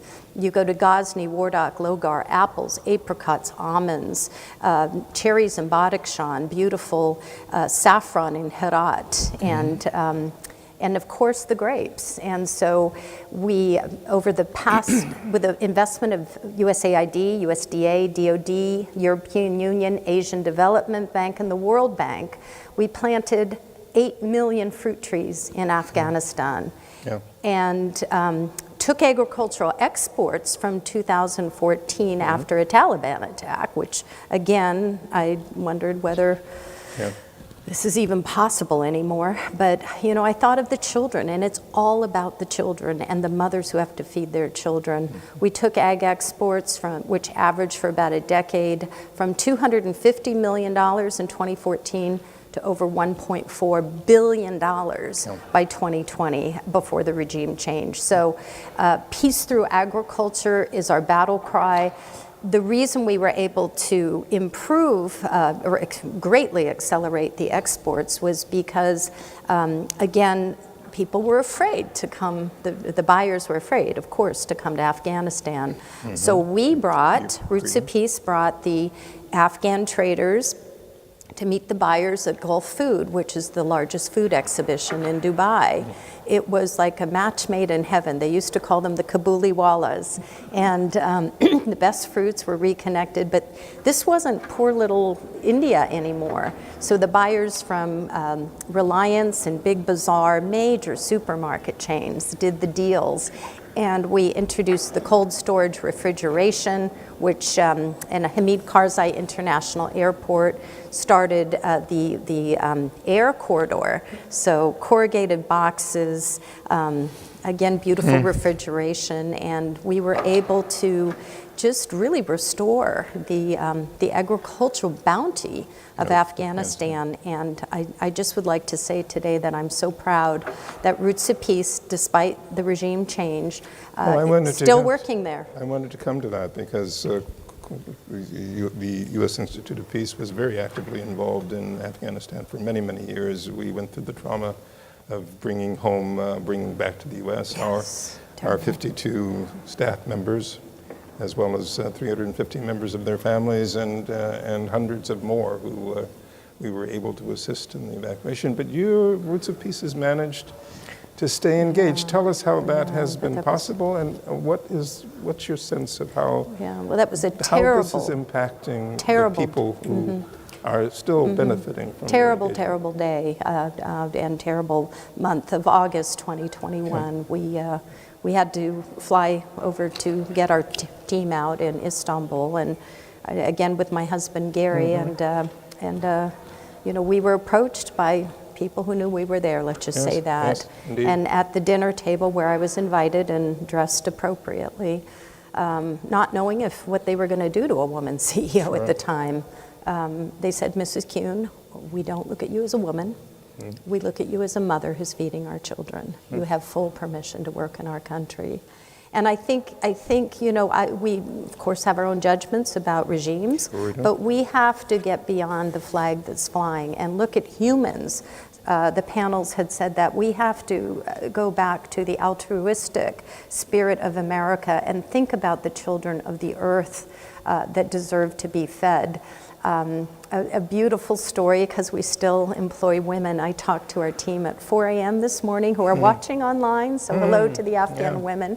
But one of the women was, of course, a professor at University of Kabul. She was actually the dean of physics. She lost her job overnight. What she did is she sold all her jewelry. She went out and bought an archaic spaghetti machine. She knew how to make spaghetti, really good spaghetti. But it was freezing cold in the winter, and it was overly hot in the summer. So Roots of Peace came in, and we gave her a grant. She now has 50 women working for her, because the women have to have what's called a mahram, which is a family male escort. But the mahrams bring the women to the state-of-the-art spaghetti factory.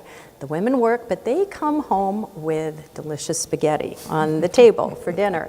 And the men and the family love it, and in the morning, back they go to work. So that's just noodling around ideas that women can be entrepreneurs, but I just want to salute the women of Afghanistan, and again, thank my country, because the reason we're able to work there today, of course, you know, much of the funding is drastically diminished from the 200 million that we originally managed, fiscally responsible.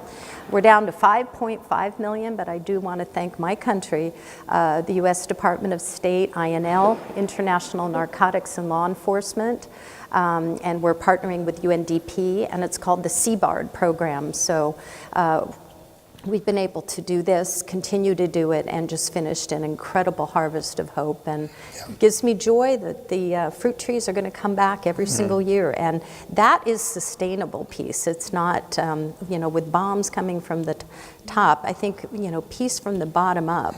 And I can only begin to imagine how much that means to the Afghans who are impacted by your work, and particularly to the women who were there. The women who, again.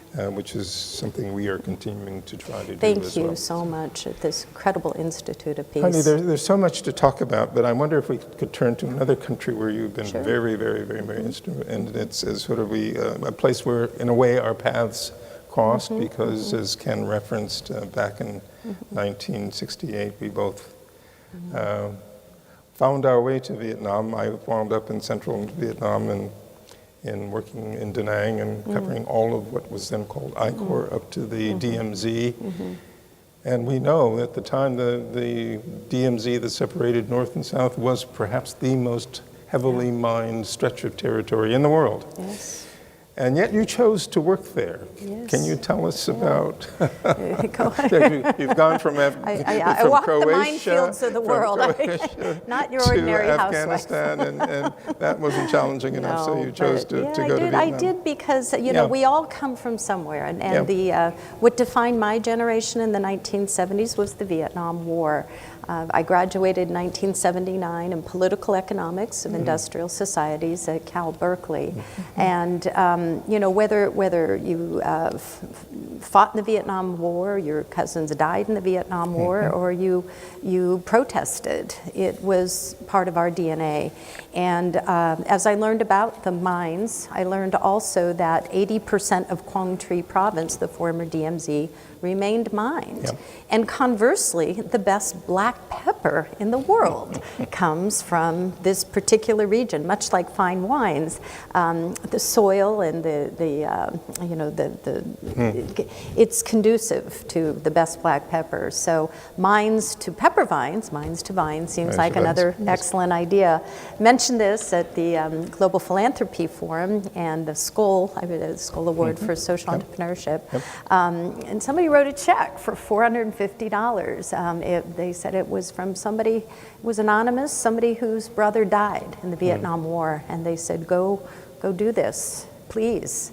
And, once again, I really have to thank my son, Tucker. He went over there, graduated from University of San Francisco, blue-eyed blonde, and in his mid-20s said, I want to come work for you. And took my breath away, excuse me, there I go with a landmine again. Took my breath away, Ambassador, and because it's dangerous. You don't want your kids going over there. But for 2 years, he earned the respect, and we've trained hundreds of thousands of Vietnamese farmers to grow black pepper. But furthermore, from a business standpoint, providing the exports of that black pepper, selling it to Morton and Bassett Spice Company.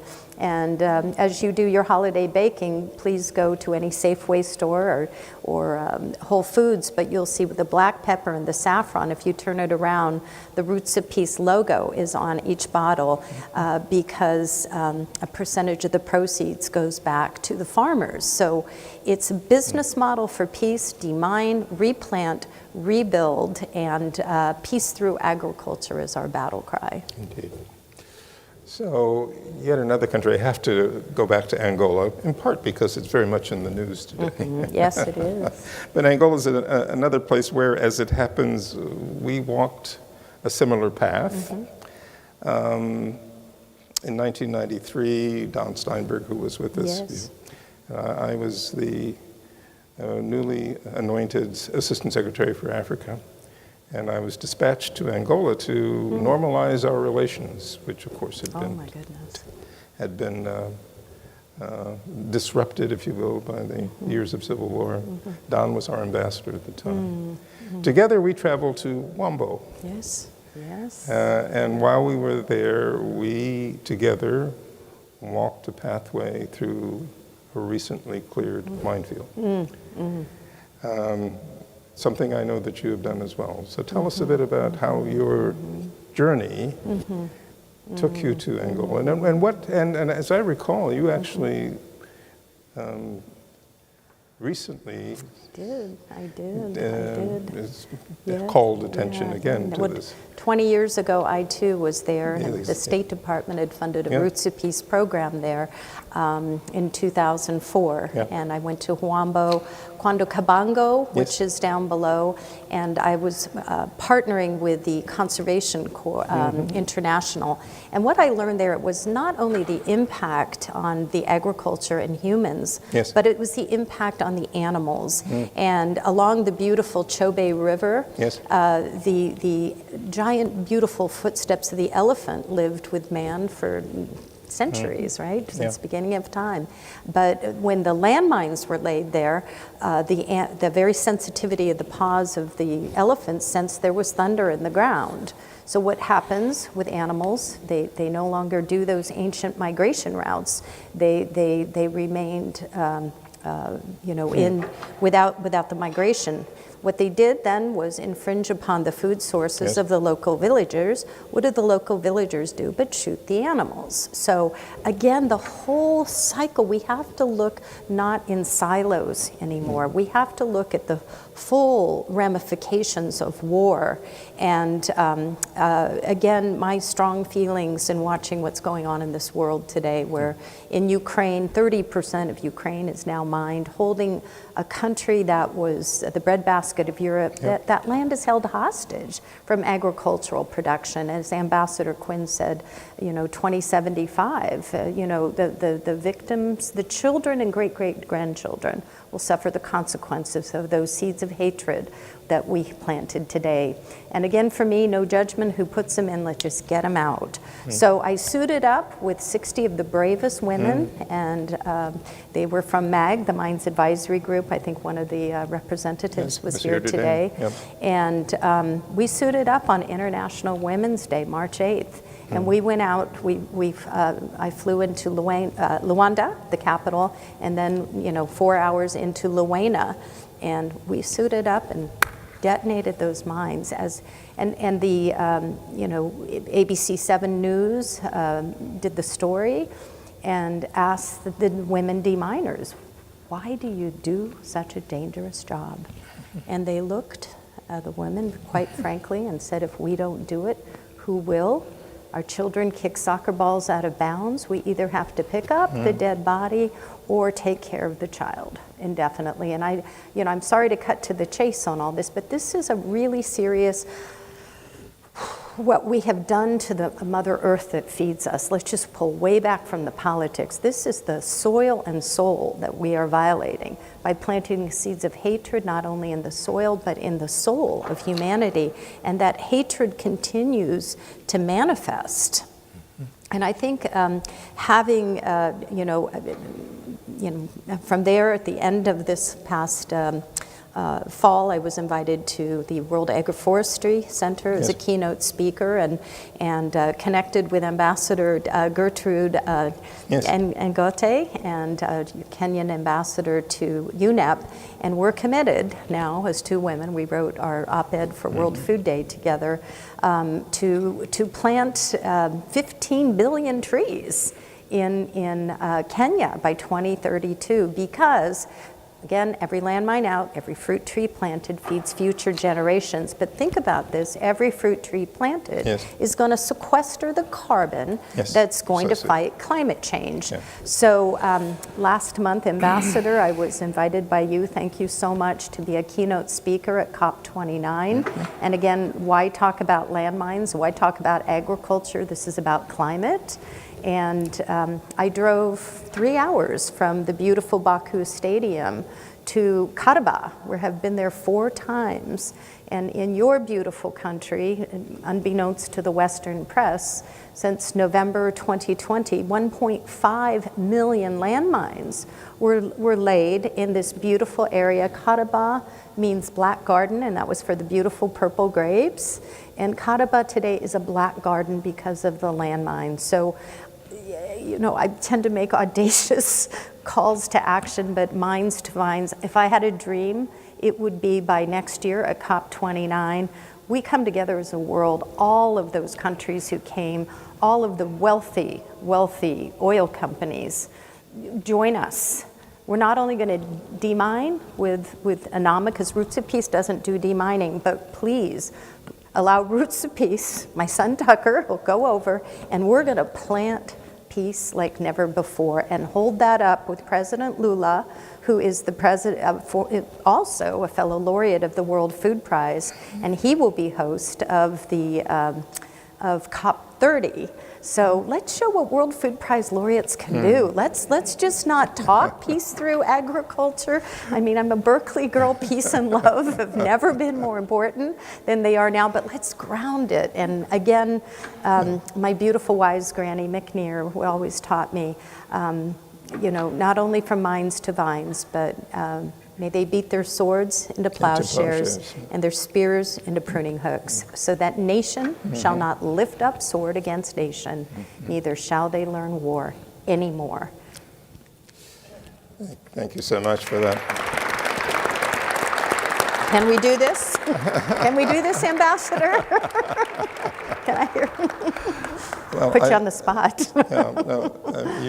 Your comments underscored part of the conversation we heard this afternoon, namely, as you say, we can't look at these issues in silos. We have to understand the many ways in which they're interconnected and sometimes mutually reinforcing. So your observation about, first and foremost, landmines being a scourge of the land, the removal of them therefore being a blessing, but also then the realization that the planting that follows the removal of the mines is something that also not only nurtures and nourishes people, but contributes enormously to our abilities to counter the trends of conflict and but also of climate change, which therefore breaks the cycle that we've been talking about. Yes, and Ambassador, another fellow, I just always want to honor Ambassador Quinn, who really is the godfather of the World Food Prize, you know, he with Norman Borlaug. But another fellow laureate, Dr. Kerry Fowler, couldn't be here today. He's in Saudi Arabia, but he has appointed me as a very proud VAX champion, and that, again, it's not a peace sign, it's VAX, the Vision for Adapted Crops and Soils. So when we go back into planting those 15 billion trees in Kenya and around the world, let's look at the highest value, most nutritional crops that we can be planting to feed our children, and Roots of Pieces in Guatemala with again, you know, augmenting building of higher walls, but let's get to the root cause of outmigration. And the answer is in the soil. It's in the soil and soul. It's the farmer. It's the farmers. So we've been down there with our team. I've walked the Western Highlands, Huehuetenango, Quiche, San Marcos, and the highest concentration of outmigration is from these areas. Exactly right. But they grow the best coffee in the world, but that's only a single crop. They can't afford to feed their families. Why did they come up here? It's jobs. So again, Tucker has been introducing the avocados and the macadamia nuts. So the farmers are doubling and tripling their yields. Nobody is going to leave their grandmother. Nobody is going to leave their relative, risk their lives, come up here and cross a river they can't even swim in. They're going to stay home. And the answer is in the soil and soul of humanity. We have to have the intention, the collaboration in this room and around the world. I love that idea of bringing, you know, world leaders, kind of a UN 2.0. But I just can't thank you and Ambassador Quinn. You both have inspired me, been the wind beneath my wings, really, to give me the encouragement to do something that people told me many, many years ago.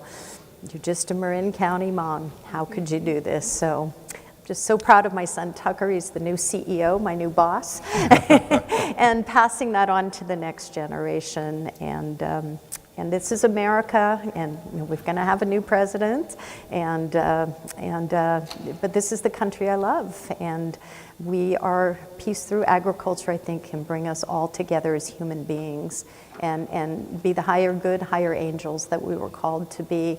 I do want to give a plug to that. I was appointed by the Smithsonian for being a very old family. I'm very old myself now in the minefields.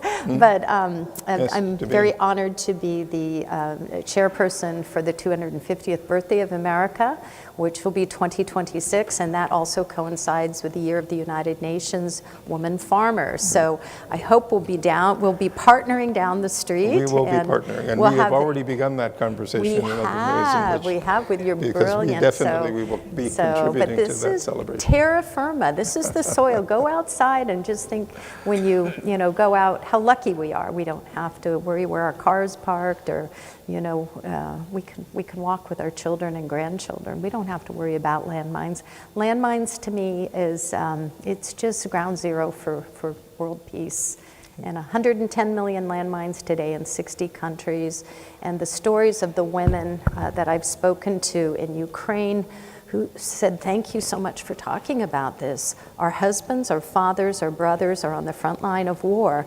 The fruit is ripe on the vine. And we are faced with the choice of whether we tiptoe, I'm choking up saying it, tiptoe across the minefield to reach the juicy nectar of that fruit, hoping that, one, we don't blow up in front of our children, and worse yet, we lose a leg because somebody's going to have to take care of us. So think about that for a moment.